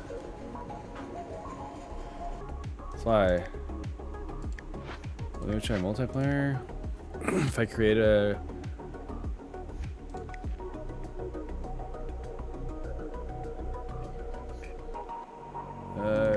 classic race, in terms of OSHA, create game, select track. Okay. So it's weird, I couldn't get to this in single player. We'll just do it in multiplayer. How do I start the race? I feel like start race should be pretty clear. Oh my god, let me let me look this up. This is ridiculous. How do I start a race in tiny Liftoff micro? Hit start. Usually the enter, confirm, or A button on the controller. Oh, do I need to set up a hotkey on my radio? Okay, so I have to go into the track editor and create a race based on the map that I downloaded that someone created. That's insane. Okay.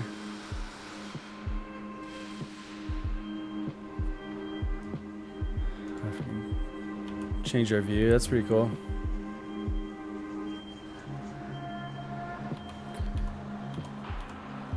Okay.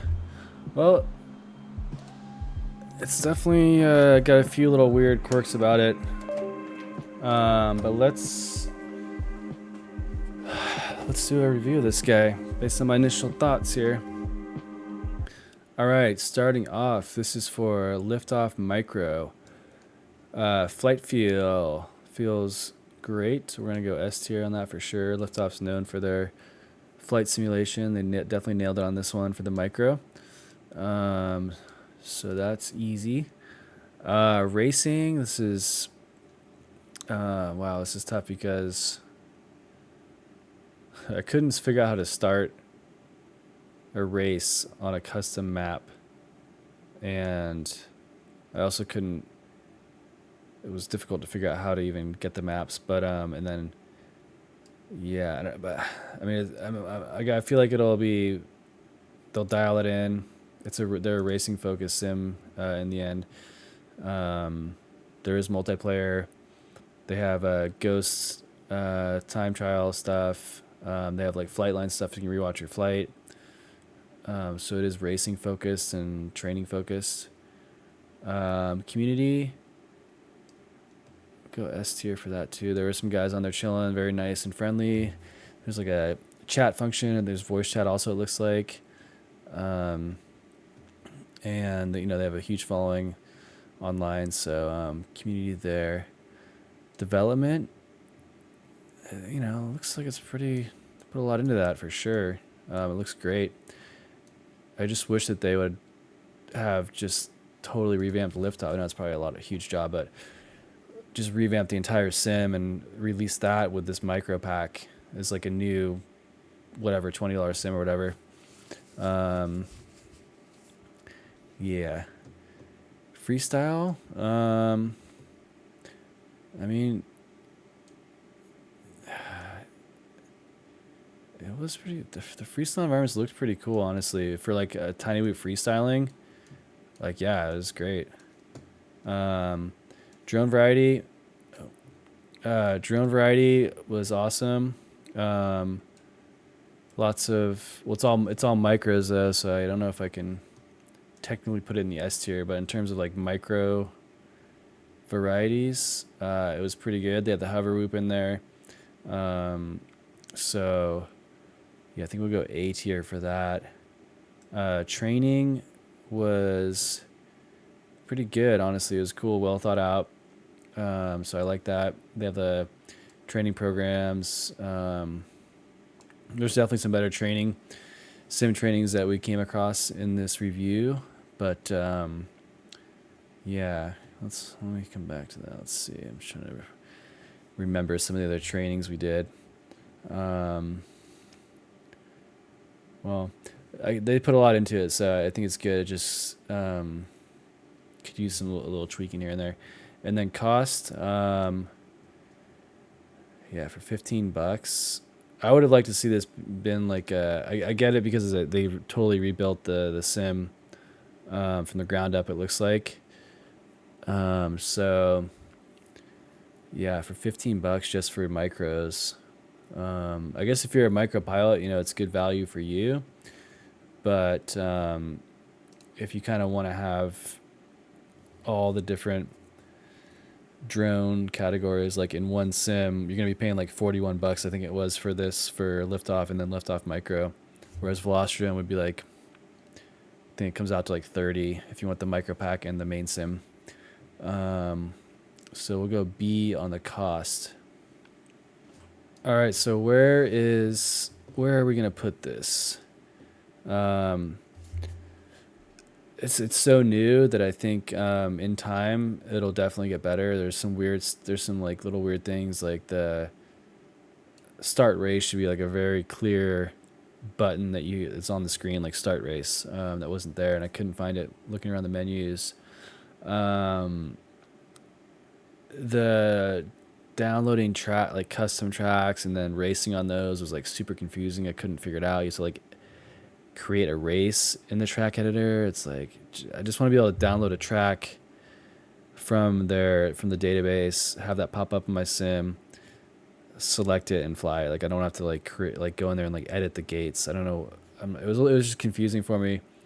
Hopefully they'll figure that out. Yeah, and then, geez, it's almost S tier. I think it just needs a little more time, and then it'll be up there. For now, we're gonna put it in front of the DRL, honestly. Just in terms of like flight feel and just overall look and vibe, was vibing. Yeah, I think it's gonna bump the DRL down just because DRL feels so dated. And the flight feel was much better in Liftoff compared to the DRL micros. Yeah, and the environments looked great. The graphics are sweet. I had fun just hopping in that multiplayer lobby, just freestyling on like a playground. So yeah, it's definitely it's on the teetering between S and A, but I think we're gonna go A for now. Just because of a few factors like the costs and some of the difficulties I was having with the multiplayer and the track editor. But the track editor itself looked cool. So yeah, we'll go A plus.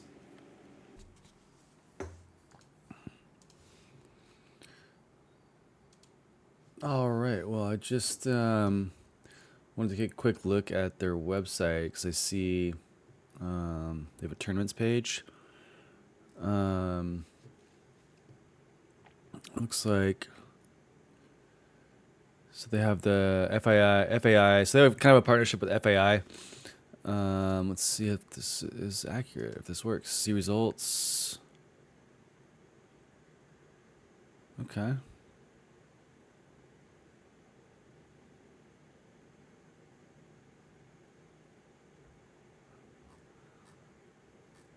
Let's see. Watch replay.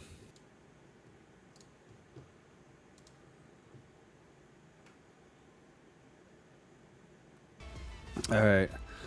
So it looks like they have a sim tournament. That's what I'm. Oh my god, this music. Hold on, guys. Okay. We are watching. I'm just gonna quickly watch. This is almost unwatchable. The glitching out of the drones. No commentators or anything. And Ereadrone Racing World Cup. Italy Ereadrone Racing World Cup. Registration, qualification. Okay, so this seems like this is run by the FAI. Their tournaments. All right, let's get our controller setup going.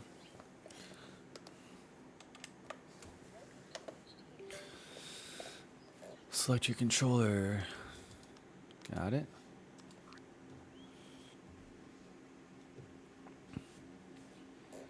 What is that drone? Let's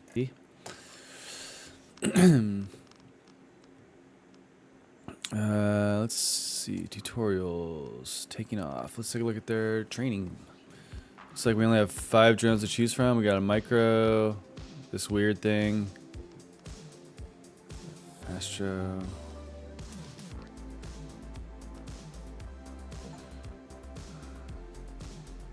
Okay.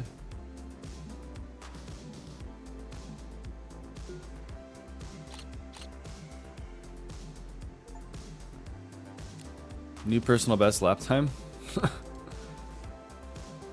Okay, well, it just told me to take off. And then there's no other instructions after that.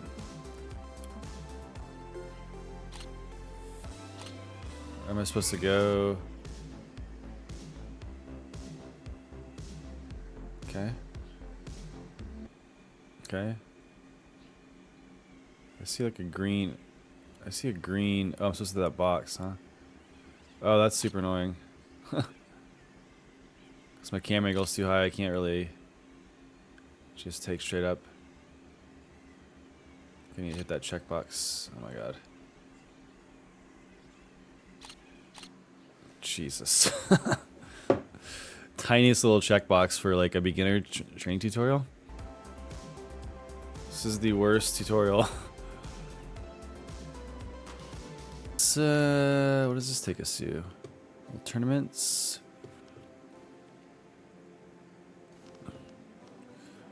Registration open. Finish. Okay, so they have.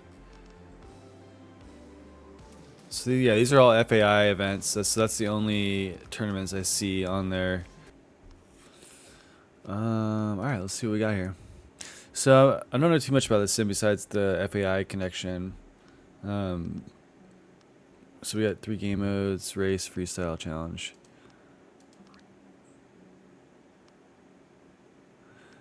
Meadow, flat, stadium, chateau, suburb, school, car park, village.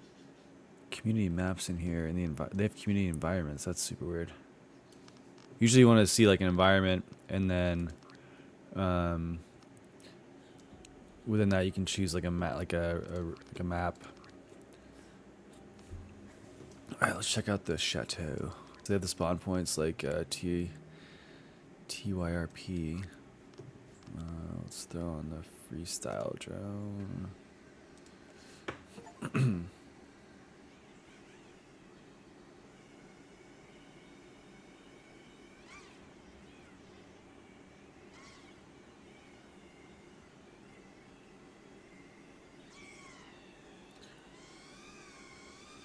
Visual. Okay, let's go cinematic. Ooh. Oof, that is rough. Holy shit. This lighting. It doesn't feel horrible, but it's definitely not S tier flight feel, I would say. But it's not horrible. Let's try a different map. Actually, let's try this challenge. What is this? I'm not really sure. Why? What this? I mean, I don't know. Understand the challenge. The difference between a challenge and like a, just like a race. It's a little distracting here. How do we start the race? Okay, it just starts. Got it.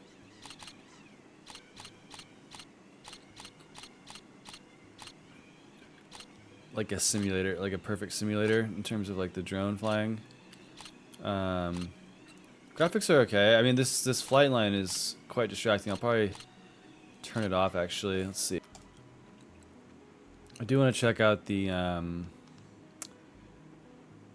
map editor. Let's. Oh, okay.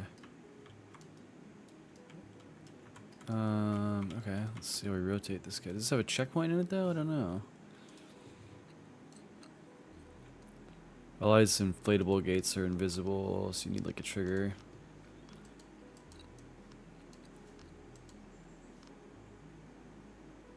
I don't know why it's like a weird angle.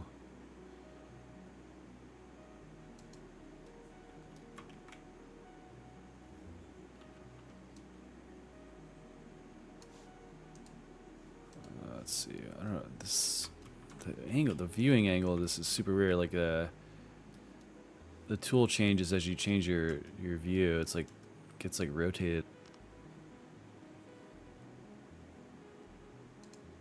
So weird. Like I want my stuff to be like on like a 90-degree kind of thing when I put it down. Okay. The track editor works. Oh, there's the checkpoints. Okay. Oh, sick. Okay. It's got a little flight line animation. That's cool. All right, so we are on Ereadrone, and we're gonna start throwing these in here. First of all, flight feel. Oof, it's pretty bad. Not the worst, not the best, but definitely B tier, low B tier. We'll say, right on the edge. That C tier. Freestyle. Freestyle environment. They do have some freestyle environments. So we'll go ahead and put that in the A. Yeah. Racing, there's very minimal multiplayer. They do have the flight line stuff, which is cool. let's see. Racing. They do have the track editor. There were a small amount of tracks. I wouldn't say a lot. Doesn't seem like a big user base. So, I mean, they do have tournaments. So I gotta give them a little bump for that, even though they're kind of weird and like the stream was horrible. Guess I'll go A tier for the racing. Training was, I couldn't figure it out. I mean, they do have training, but I couldn't even figure out the first tutorial. And I couldn't unlock the other ones because of that, so I'm not sure how to even unlock that first tutorial. Drone variety, I mean,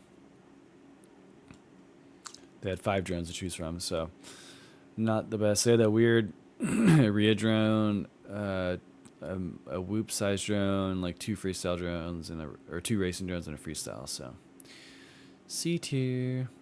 Cost D tier for sure. It's one of the more expensive simulators, coming in at let's see, I think it was 25 buckaroonies. Yeah. So it's not worth 25, that's for sure. Maybe like 15. If that, it's just, I don't know. Development, we'll go B. I mean, yeah, they update twice a year, it seems like, but it doesn't seem like a lot went into like developing the sim in general. Just like a lot of thought went into it, like design, and then the menu and just the feel of the sim just feels almost like a government made product, if that makes sense. I don't know how to describe it. Community seemed pretty abysmal from what I could tell. Let me see if they have like a Discord or something. Let's see. Yeah, they do have a Discord. Okay, let's hop in there quick and see what it looks like. 295 members. That's pretty abysmal. Sure. Complete. Yes. Whatever. Let's see. Discussion. Okay. So it looks like they have some interaction going on here.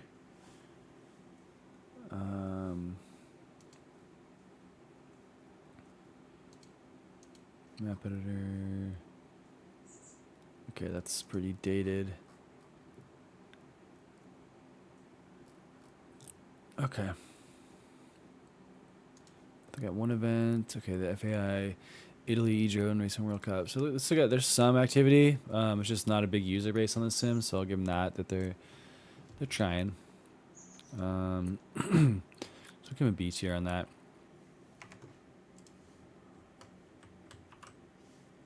Oh. We gotta go C tier on this guy. Let's put it ahead of Sky Dive for sure, because that sim was actually, that's D tier. Let's be real. Okay. All right. Next up, we've got DCL The Game. I actually have a lot of hours on this sim. I was part of Quad Force 1 DCL team a few years back, so I have a ton of experience on the sim, so I should be able to review this one rather thoroughly. And yeah, I mean, when this game came out, I call it a game. It was definitely like leveled up the production value of like FPV simulators and what they could be. Super clean menu system, very like, you know, AAA game feeling. They definitely dumped a lot of money into this. It hasn't really changed since it came out, to be honest. So keep that in mind.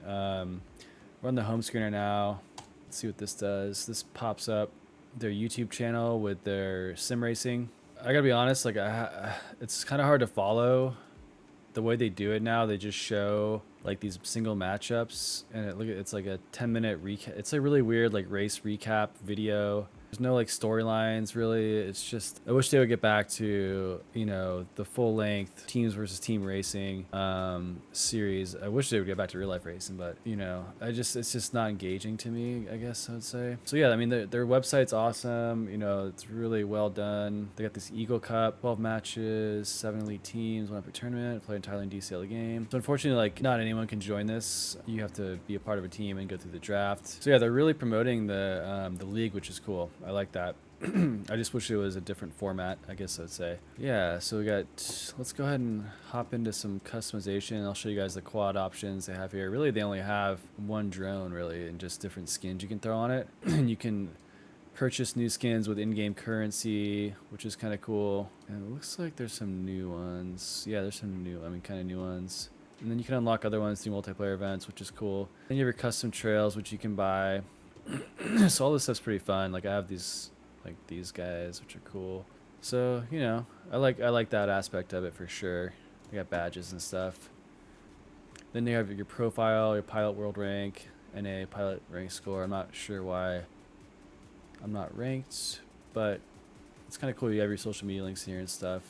And then here's like the top ranked pilots in the world, I guess you'd say, and then you can go by region, by friends. So it's really a really cool way to see how you stand. These are the top teams, which is cool. And then there's some like non-pro teams that can compete with the pro teams on the leaderboard, which is really cool.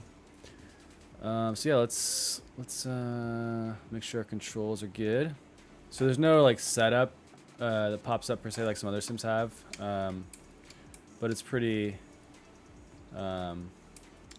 easy to follow, honestly. And then I just gotta calibrate my endpoints, and then we'll be good to go. All right, let's see what we got here. So we got multiplayer, time attack, events, and free flight. Let's see if there's any multiplayer going on. Not right now. So we can create a custom race flow, which is kind of, it's a little convoluted, the multiplayer on this sim, I gotta say. But we'll just create one without a password. So yeah, it's kind of buggy. Unable to find race.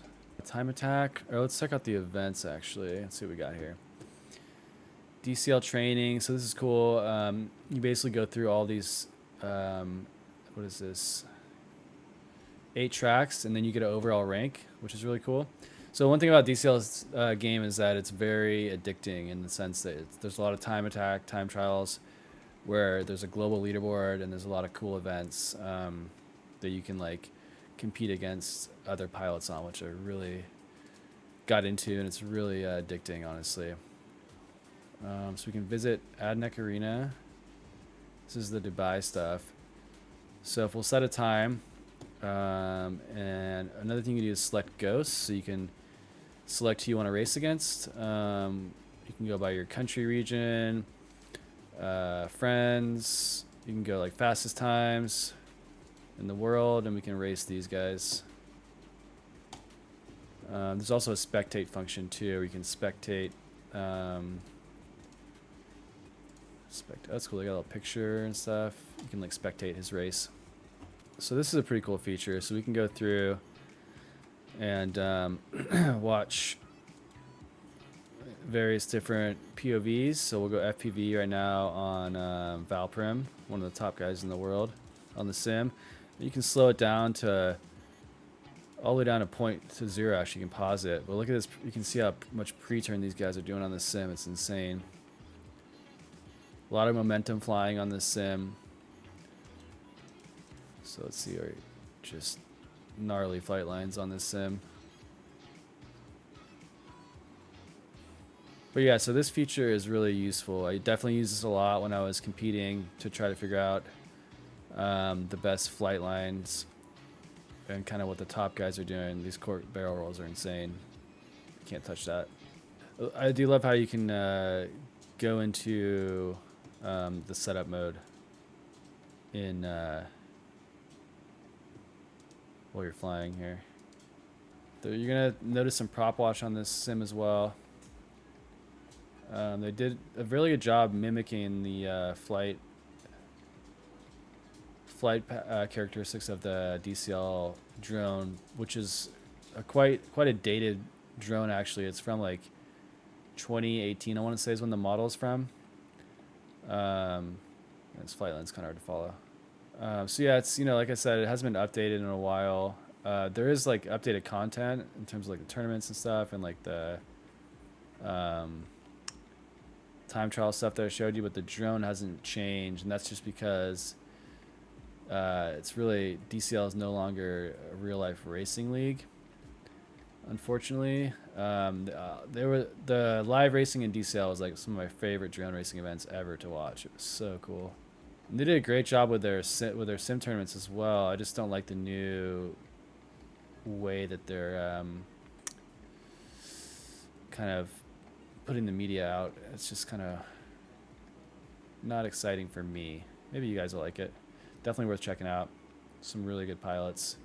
But yeah, I mean, it's a very satisfying sim to fly. Like flight feel wise, it feels great. Not a lot of people have had the chance to fly this DCL drone in real life, so you kind of just gotta take my word for it. But it flies pretty damn close. But yeah, I can just hop on here and get right into like race pace, which is, you know, a good indicator of a simulator and how well it flies. Some of the other ones I've tried, I was just like, just doesn't feel right. So I'll show you guys, they have some really sick environments actually. I'll show you guys. They have all the real life DCL environments from back in the day. Like Vaduz, which is one of my fondest memories, racing on Vaduz in the sim for Quad Force 1. We had a crazy win on that one, where we won the event on that track. I don't know how many laps I'm doing here, but I'm just gonna keep going. Yeah, so they have the DCL 19, the lightweight, and the heavyweight, which is like an X class, I guess. So yeah, we got the virtual GP 2020, all the tracks from there. So they got some really cool tracks in here, honestly. A lot of hours on this one. Oh, I'm still in 39th. That's honestly not bad, considering I haven't flown it in like 4 years, 5 years. So yeah, super fun tracks, really dynamic, nice looking.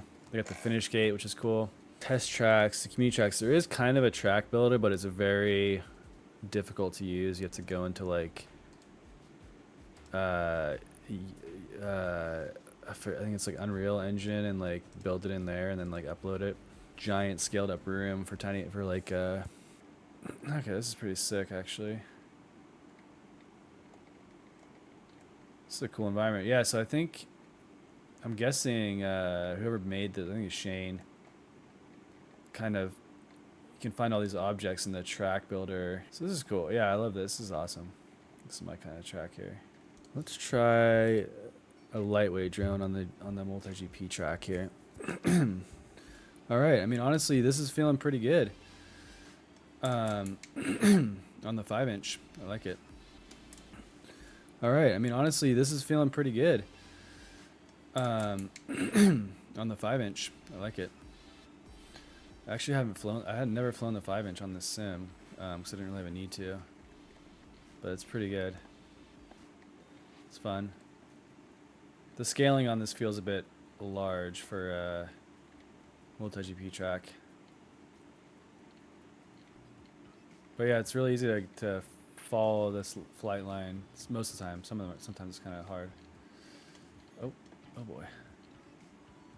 They love these just massive gates, which I'm not a huge fan of, but then they go down to these tiny little squares. Finish gate, yeah. Alright, well, I think we've covered everything that DCL has to offer. So, what do we do? Free flight, time attack, events, multiplayer race flow. Alright, let's go into the review. Alright, so we are on DCL The Game. Right off the rip, we'll go flight feel. S tier for sure, especially with the DCL 19 rig. Racing, S tier, definitely. The only lacking part is multiplayer, but the time attack modes are super fun, so it's basically like a multiplayer feel. Community, definitely S tier, very active on social media. They got the racing leagues, a lot of stuff going on their YouTube channel. Development, I'm probably gonna go A tier. It's a very well developed game, but they haven't changed much since I flew it a few years back. The only updates have been some tracks and some environments. Drone variety, it's got to be D tier. You know what? I'll go C tier just because they have the customization stuff, which is kind of cool. But otherwise, you're flying the DCL rig basically, and that's it. That's the only thing really worth flying in there. In terms of cost, what does it cost? DCL.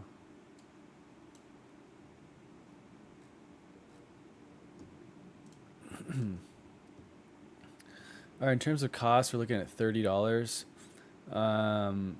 So I'd probably go C tier. It is a really polished game. Actually, we'll go B. I mean, it's very well made. $30 is expensive considering the lack of drone variety, and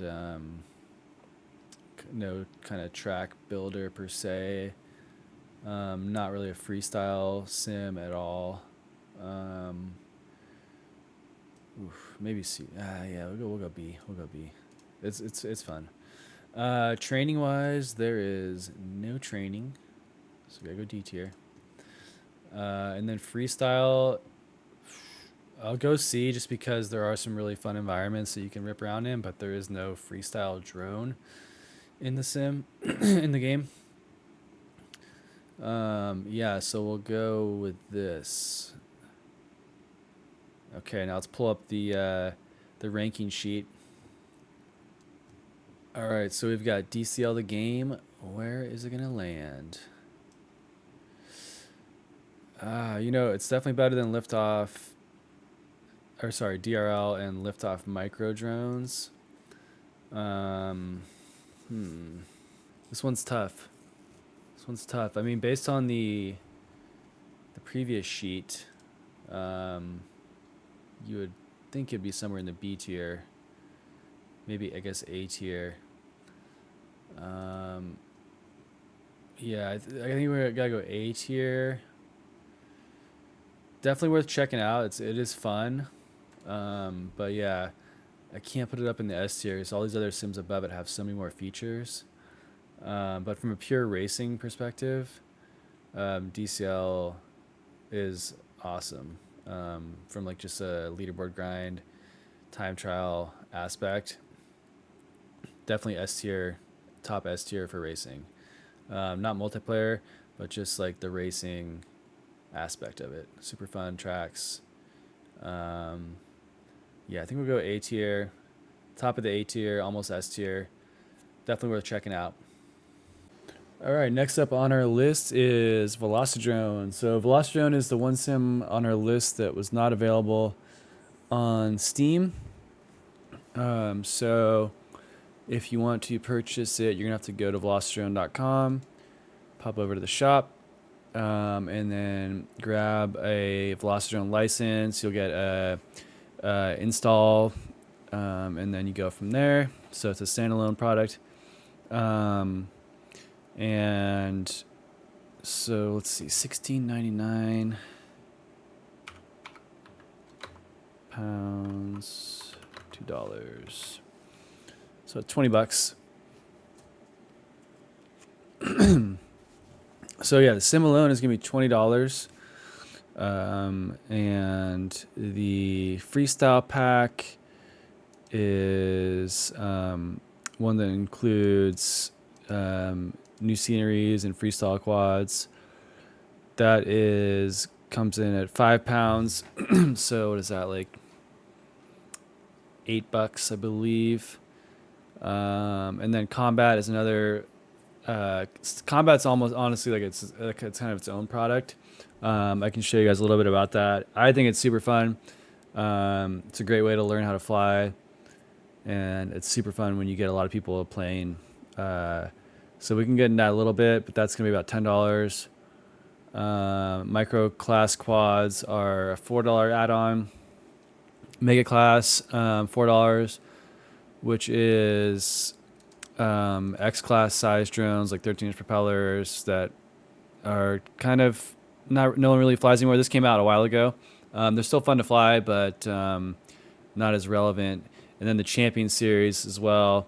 This was part of the DR1 Champion series where they partnered with Velocidrone to add some premium content into the sim. So these are things that you don't need in order to enjoy kind of the full scale of the sim. I would say the license, the freestyle pack, and the micro class is pretty much gonna put you in a good position. So what is that, like $22, 26 pounds. Let's see, what does that come out to? $35. All right, so $35, and it's gonna be put you in at a lower price point than Liftoff, especially if you factor in Liftoff Micro, which I don't know how we classify that, 'cause it's almost like its own. It is its own sim. So the full Liftoff pack on Steam was $41, I believe. So this is still going to put you in lower than that. And like I said, you don't really. The Mega Class and the Champion Series are a little outdated, I would say. The Mega Class, at least. The Champion Series is cool because there's some nice environments that were built out, and if you're a fan of DR1, which hasn't been around for a while, it's definitely still cool to like see those environments and fly in them, I'd say. And then in terms of specs running the sim, that's the one cool thing about Velocidrone, is that it can run quite well on all types of machines, including Mac. So the developer puts a lot of emphasis on making sure the sim runs great on any kind of setup. It definitely shines on a higher performing setup. You really can crank the frame rate, which is great for racing. So let's hop into the sim and show you guys around. All right, so let's hop into the sim and get a little tour of the kind of landing page you see here. Here's my flight time, 161 hours. It's probably quite a lot more than that because I do have the access to the beta, which I fly a lot in, so it's probably closer to 1,000 or so. So we got the weekly time trial, which is cool. It's a nice way to like kind of see how you stack up against other pilots. You can just click on race and it'll pop you right into the lobby, which is really nice. Just get right into grinding. And then we've got the upcoming events, which is nice. So there's a lot of races going on in Velocidrone community. You can click on the details and it pulls up a website link, usually a Discord link. A lot of these leagues run through Discord, so it's really easy to get access to. You just click on that. Looks like there's only one event lined up right now, upcoming. It is summertime. A lot of these sims are more popular in the winter when less people can fly outdoors. You'll start seeing a lot more leagues pop up. So yeah, other than that, the menu pretty straightforward. You got multiplayer, single player, combat. We'll get into a little bit later. Quick start feature is nice. It puts you into the last thing that you're flying. So if you want to close the sim down for a little bit and then come back and get back to grinding whatever track you're practicing, you just hop on the quick start. So Velocidrone is definitely, you'll hear a lot of people say it's the best racing sim out there. A couple of reasons for that. Number one, the flight dynamics. Number two, the multiplayer community. And then also just the developer adds a lot of features that are racing friendly and focused. So we have this Nemesis mode here. You can come in and so we got, well, while we're in this menu, let's show you all the quad options because it's pretty mind-blowing. So you've seen all the sims that we've gone through, and some of them are pretty minuscule. Here's all the race quads, and they're updated regularly. So You've got some really old ones like the Archangel, which is like a DR1 drone from back in the day. And then you go all the way to like the new stuff, like the OZR, which is like one of the top frames right now for the racing community. The Moon Goat's a pretty new frame, I believe. Nazgul's a popular frame, like the iFlight. A lot of people buy that ready to fly. Micro quads, quite a lot of mega quads, honestly. There's toothpicks, super fun to race. Combat quads, spec quads, Freedom Spec, Street League. So there's a lot of focus here on the racing community and catering to the different specs out there. So Street League is a very popular 7-inch spec racing. There's also the multi-GP Pro Spec racing. There's the Freedom Spec quad, and then there's the TBS Spec, which is a spec that I helped create back in the day to make a spec drone for like a sim racing league that we were doing. So if we go to Nemesis mode, we'll just select the quad that you want to fly. You can edit here and then go to continue. And then this is what I want to show you guys is the amount of tracks in this sim is mind-blowing. So you're going to have all of your multi-GP official tracks in here. Is the official sim of multi-GP. But on top of that, you have all of these tracks built by community people. So Boner is like a super popular track builder. There's the DDR guys. They make really sick tracks. FAI, see the FAI World Championships tracks are in here as well. If it's your first time hopping in here, there isn't sort of a pop-up that comes when it's your first time that shows you how to set up everything, but it's pretty straightforward. You just go to controller, which is a menu item down here. And then your controller should show up on the left here. You can assign controller by just moving the sticks, and then we can assign sticks. So we'll just follow the tutorial like most of the sims you've seen have. We'll center those, follow the sticks. So let's go back to Nemesis mode, and we'll do this FAI track. Fast times here to load. We can go in here and we can look at the fastest times, and we can race any one of these fast times. So and you can also view them, which is super cool. So go to view, downloading race data, view Nemesis flight, and we can watch this insane pilot fly. All right, and then we can also race this pilot. So if we just want to click start, it'll just take us into a race with them. And here, before we do that, we can take a look at their flight line, and we can compare it to our flight line once we set a time. Set a time on this track, then we can take the top pilot's flight time or whoever you want to compare it to, pop yours up there once you have a fastest time or a leaderboard time. Let's see if we can zoom in a little bit. So we can zoom in using the mouse wheel basically, and you can just see kind of like where you're losing time to some of the top times. So once you set your time, you'll have two colored lines here, and you can kind of go through the whole lap and see where you're making mistakes potentially, where you can. Now you can see the prop damage on this sim is pretty is simulated very well. So you will get prop damage if you hit stuff, and it will affect the flight of the drone. Change the track from within the flight menu here. So I'll show you like another. So that track is user created from the community, which is awesome. We can go to like one of these FMB is a super popular racing league, and if we just hit start, we'll fly against a few different ghosts. So the cool thing about Nemesis is it'll start you off with some slow guys, and then as you start setting faster and faster times, it will increase the difficulty of your Nemesis ghosts. So it'll start putting you against equally matched pilots. You can see the tracks are just really sick, and they're all user created for the most part,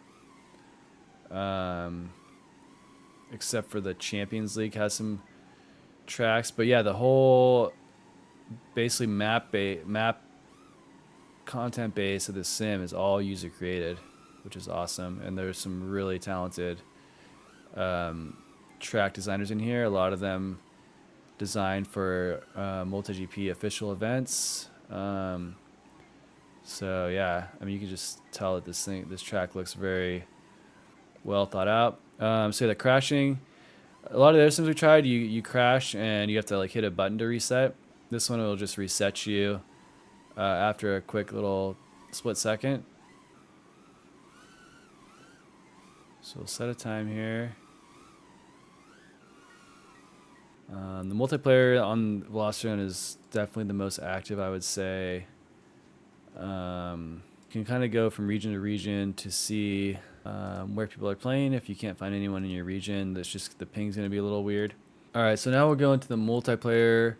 Check it out. Out there, the user base is huge on the sim, and a lot of pilots come on here and practice real life tracks that they're going to go race on the weekend or whatever. Let's see if anyone's on right now. Usually you can find one pretty much any time of the day. You can filter the tracks based on the environment, so we can go through the environments. We'll do that in a second, that they have lots of environments. You can select the class of drone, so it's very well organized. You can set the game settings for the race. You can do like open class with no battery simulation, no prop damage. You can do single class with prop damage and battery simulation. So yeah, when you hop into multiplayer, there's a little chat box here. Honestly, yeah, you just start a lobby, start flying, and people will join in, hop in the chat, chop it up with them, and you know, I've made a lot of friends on here. People just looking for someone to fly with and compete with, and then a lot of times you just end up hopping in Discord with them and making a new friend. So it's really cool. So there is that very heavy leaderboard focus on the sim. So it's very competitive. And it motivates you to get faster, because you can really see where you stack up in the world, basically. And I mean, this track probably hasn't been out for very long and has already got 133 times on it. If we go to like, let's say like a multi-GP track, like the AKGQ, let's see how many times this probably has over 1,000 times on it. This just gives you an idea of how big the user base is on this sim. This isn't, yeah, 1,200 times, so it's pretty impressive. One thing I wanted to show you was the combat mode.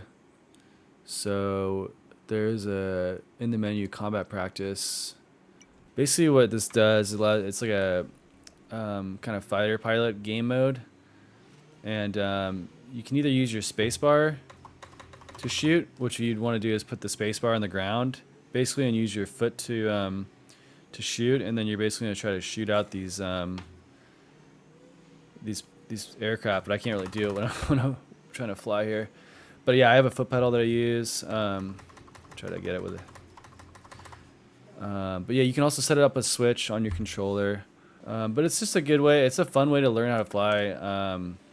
You know, and do like quick maneuvers, because especially when you're fighting other people, you're trying to like maneuver away from their shots and you're trying to line them up. So it's good for like filming and like keeping your camera tracked on like an object for like chasing cars or whatever.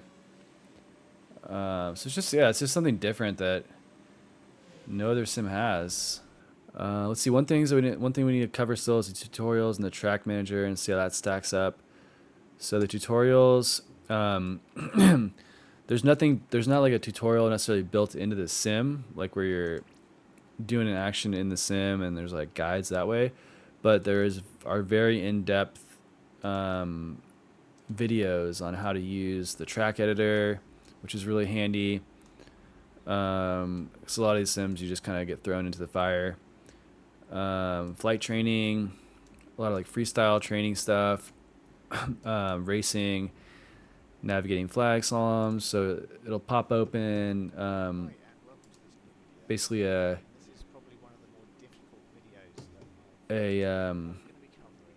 video in YouTube with a nice tutorial on how to do it.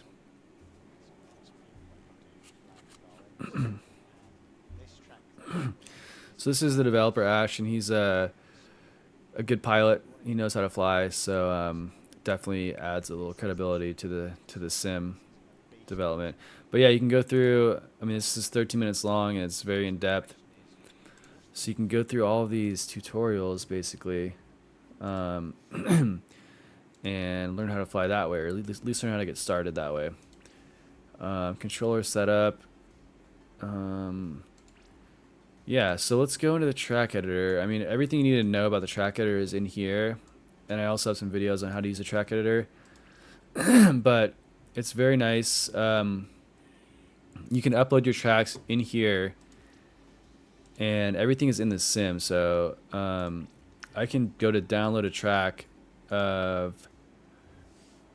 anyone I want to, who I know has put a track in here. So if I want to find an FAI track, let's say I want to fly the Turkey track and I can't find it in the sim, I just go into the track editor, and then I can download the Serbia FAI by Damon. So that's a content creator. I can download that, and then it just goes straight into my sim.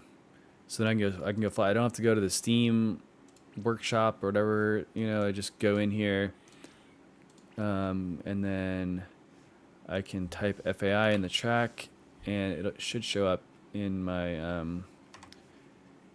new tracks, all tracks. There we go. So there it is, FAI Serbia by Damon. So we can fly it right away.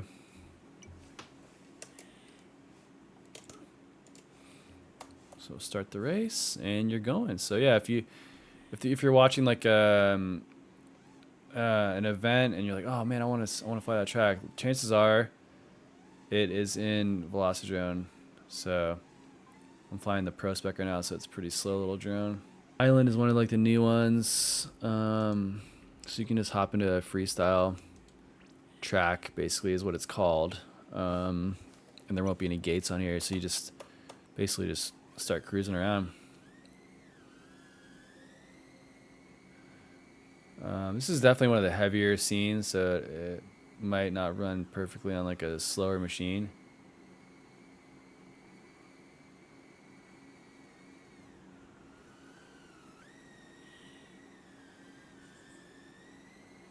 Yeah, this drone's a little slow for me for freestyle, but all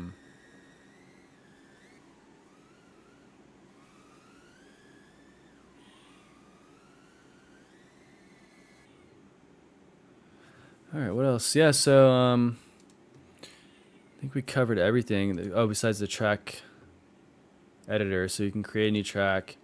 Like I said, there's tons of community tracks in here, and they're really, I mean, you can spend hours just looking through tracks on here and find some cool stuff. But if you want to build a track, you just come into the editor, you select a scenery. Like, let's check out this new Alpine Lake scenery that they just added. So they're constantly adding new content, new environments. A lot of them are just included with the price, so that you just fire up the sim and you have a new environment, which is cool. They have tons of objects. So right now we're in Poly World, so everything in here is low poly. It's really cool looking, and it is, it runs on low spec computers a lot more nicely. But basically, yeah, you just start plopping some gates down, and you make it track pretty quickly and easily. And I'll show you guys what it looks like. So you can see your gate order down on the bottom right here. Let's see here, I'll just put another gate down there. And then you just put you need like a launch grid basically, so put a launch pad there. And then there's a hotkey that you just hit, which is, here, we'll just save it here, we'll just test. Test 3. Okay, and then to fly it, you would just hit F9, which is in the help menu. You can find all that stuff, and then you can just test fly it, which is really handy. And then once you're done test flying it, you can basically hit F9 again and go back and change anything you feel like you want to.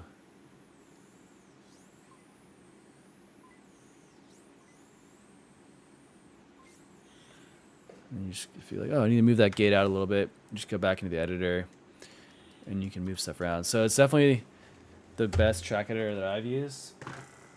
It's really straightforward.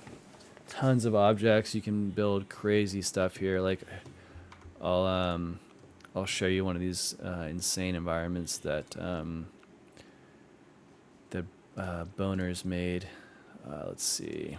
So this was an empty environment, a blank slate, and this guy Boner made a crazy freestyle environment. So even though there aren't as many freestyle focused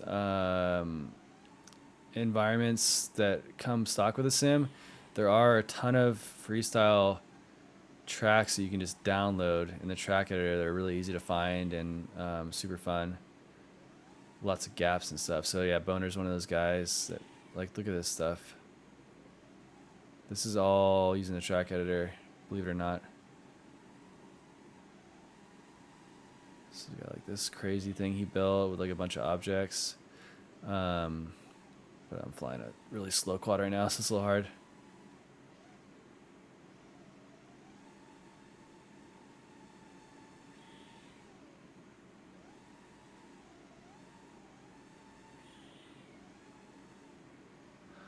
But yeah, so there's tons of these environments that you can check out. Like the freestyle bando that he built. So this one's insane. Lots of gaps.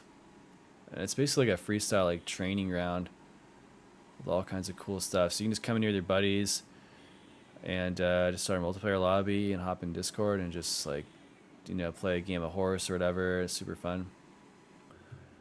All right, we are doing the review here for Velocidrone. Starting off with flight fuel, S tier. You can watch pretty much any other review of Sims, and they'll tell you it's the best flying sim out there. It's definitely the main goal of the sim, as it is a racing simulator, a drone simulator, not a game. So it's simulating the real feel of a drone as best they can. So S tier for flight fuel, as they put a lot of effort into that. Racing, S tier for sure. Tons of community events every week. You can find a race, you can join it, hop into the Discord and just race with a bunch of people. It's super fun. They have their pro league, the VRL Velocidrone Racing League, which I'm a part of, that runs in the wintertime. So they have the high level racing as well. And then the multiplayer community is quite active. You should be able to find a lobby, and if you can't, you can make one. Chances are someone will hop in there, you know, in 10 or 15 minutes. Just I'm recording this like a Sunday morning, so it might be a little bit slower. Community, definitely S tier. They have the biggest Discord in drone racing, and if you have any questions about the sim or just actually like real life flying, you can just hop in there and ask it, and people answer your question. Their Facebook is super active. You can chat on there. You can submit a support ticket with the developer, and they'll get back to you rather quickly. So it's very, very active. And then also, yeah, development, definitely S tier. They are constantly updating the sim. You will notice, yeah, when you open your sim, every couple weeks there's probably like a small update with like bug fixes or just like feature additions, constantly adding new features that the community is asking for. So I don't know any other sim that is as active in development as Velocidrone. The cost is a little higher than some of these other sims. It's the third highest that we tested. You do get a lot of bang for your buck, and you don't necessarily, you can just buy the base sim for 16 pounds, 21 bucks, and that's going to get you everything you need to start racing and flying. You'll just be limited to the 5-inch drones. You won't have access to the micros or some of the freestyle environments, but you can definitely do plenty of stuff with that. So we'll go B on the cost just because it's on the higher end. I think it's good value, but just on terms of what we've seen, the cost will be B tier. Freestyle, it's some of the other sims that have like they're more visually stunning just because they're built on Unreal Engine, and freestyle pilots definitely want to they care more about the visuals, I feel like, than the flight feel. With that said, though, the flight feel is amazing on even the freestyle drones here. So yeah, it's kind of A to S. Like I said, are some really cool community maps that are like freestyle parks basically. So that is awesome. And then the drone variety, S tier for sure. The most variety of any sim we tested. And then the training, there is a lot of training, although none of it is built into the sim per se, like some of the other sims we've seen. There is a ton of training on there in videos, so I'll put it in the A tier just below because we have seen some other sims that have built in some really cool training tutorials that are like built in the sim where you kind of do them live. So I think that's the only reason I put it down in the A tier. All right, so let's see where Velocidrone stacks up here on the list. All right, so we're gonna go S tier for sure. I'm definitely gonna put it above Liftoff, that's for sure. So we'll move Liftoff down here. Uncrashed as well. Uncrashed was great, but we're gonna go here. We're gonna go here, top of the S tier for Velocidrone. Had the most S tier categories covered. And then I'm going to go TRYP in P2 actually. We'll go Uncrashed in... Oof, that's tough. Yeah, we'll go Uncrashed in P3. And then we'll go Liftoff in P4 for the S tier. All right, so there we have it. We have our final rankings for all of the simulators available right now that, in my opinion, are worth at least giving a look to. Besides, I would say the C and the D tier, FPV Sky Dive for sure. Don't waste your time. Ereadrone. The only reason I could see why you'd want to ever fly that is if you're into FAI events, the live racing they have, or if you want to fly an official FAI track. If you're going to an event, but it's a very niche market for within the FPV racing and FPV flying. With that said, a lot of these tracks are in Velocidrone right away as well, so keep that in mind. In the B tier, you know, we had some new sims like Unknown in the Zone, which I think are definitely on the up and coming. Keep an eye on those as they get updated. A lot of potential there. Unknown was really cool looking. I think it's got some potential. The Zone is a really nice freestyle sim, just very early on. So we'll see where they go. FPV Sim 2, great flight feeling, some cool environments, maybe worth checking that out. FPV Logic had a really nice menu system and graphics were great. The racing was pretty good in there as well. Same with Xflight. And then into the A tier, we just talked about DCL. Liftoff micro drones, super fun. Still buggy though. Very new. Definitely worth checking out if you're into micro drones for sure. It's a really good simulator just for that specific market. DRL, bottom of the A tier, teetering on the B tier. Honestly, I almost want to move it down just because it's so dated, but still fun and cool if you're a fan of DRL still to get in there and race those tracks. And then on the S tier, top of the list, Velocidrone, just kind of the industry standard in terms of flight dynamics, and they've sort of, you know, slowly added a lot of features, more freestyle focused environments. The freestyle drones fly great. They've got the drift track now, so you can chase drift cars. So they got some dynamic environment stuff going like we saw in TRYP. They also have the Velocidrone Combat, which is super fun, kind of a unique game mode that none of the other sims can offer. And then just in terms of drone variety and options to choose from, it's in a class of its own.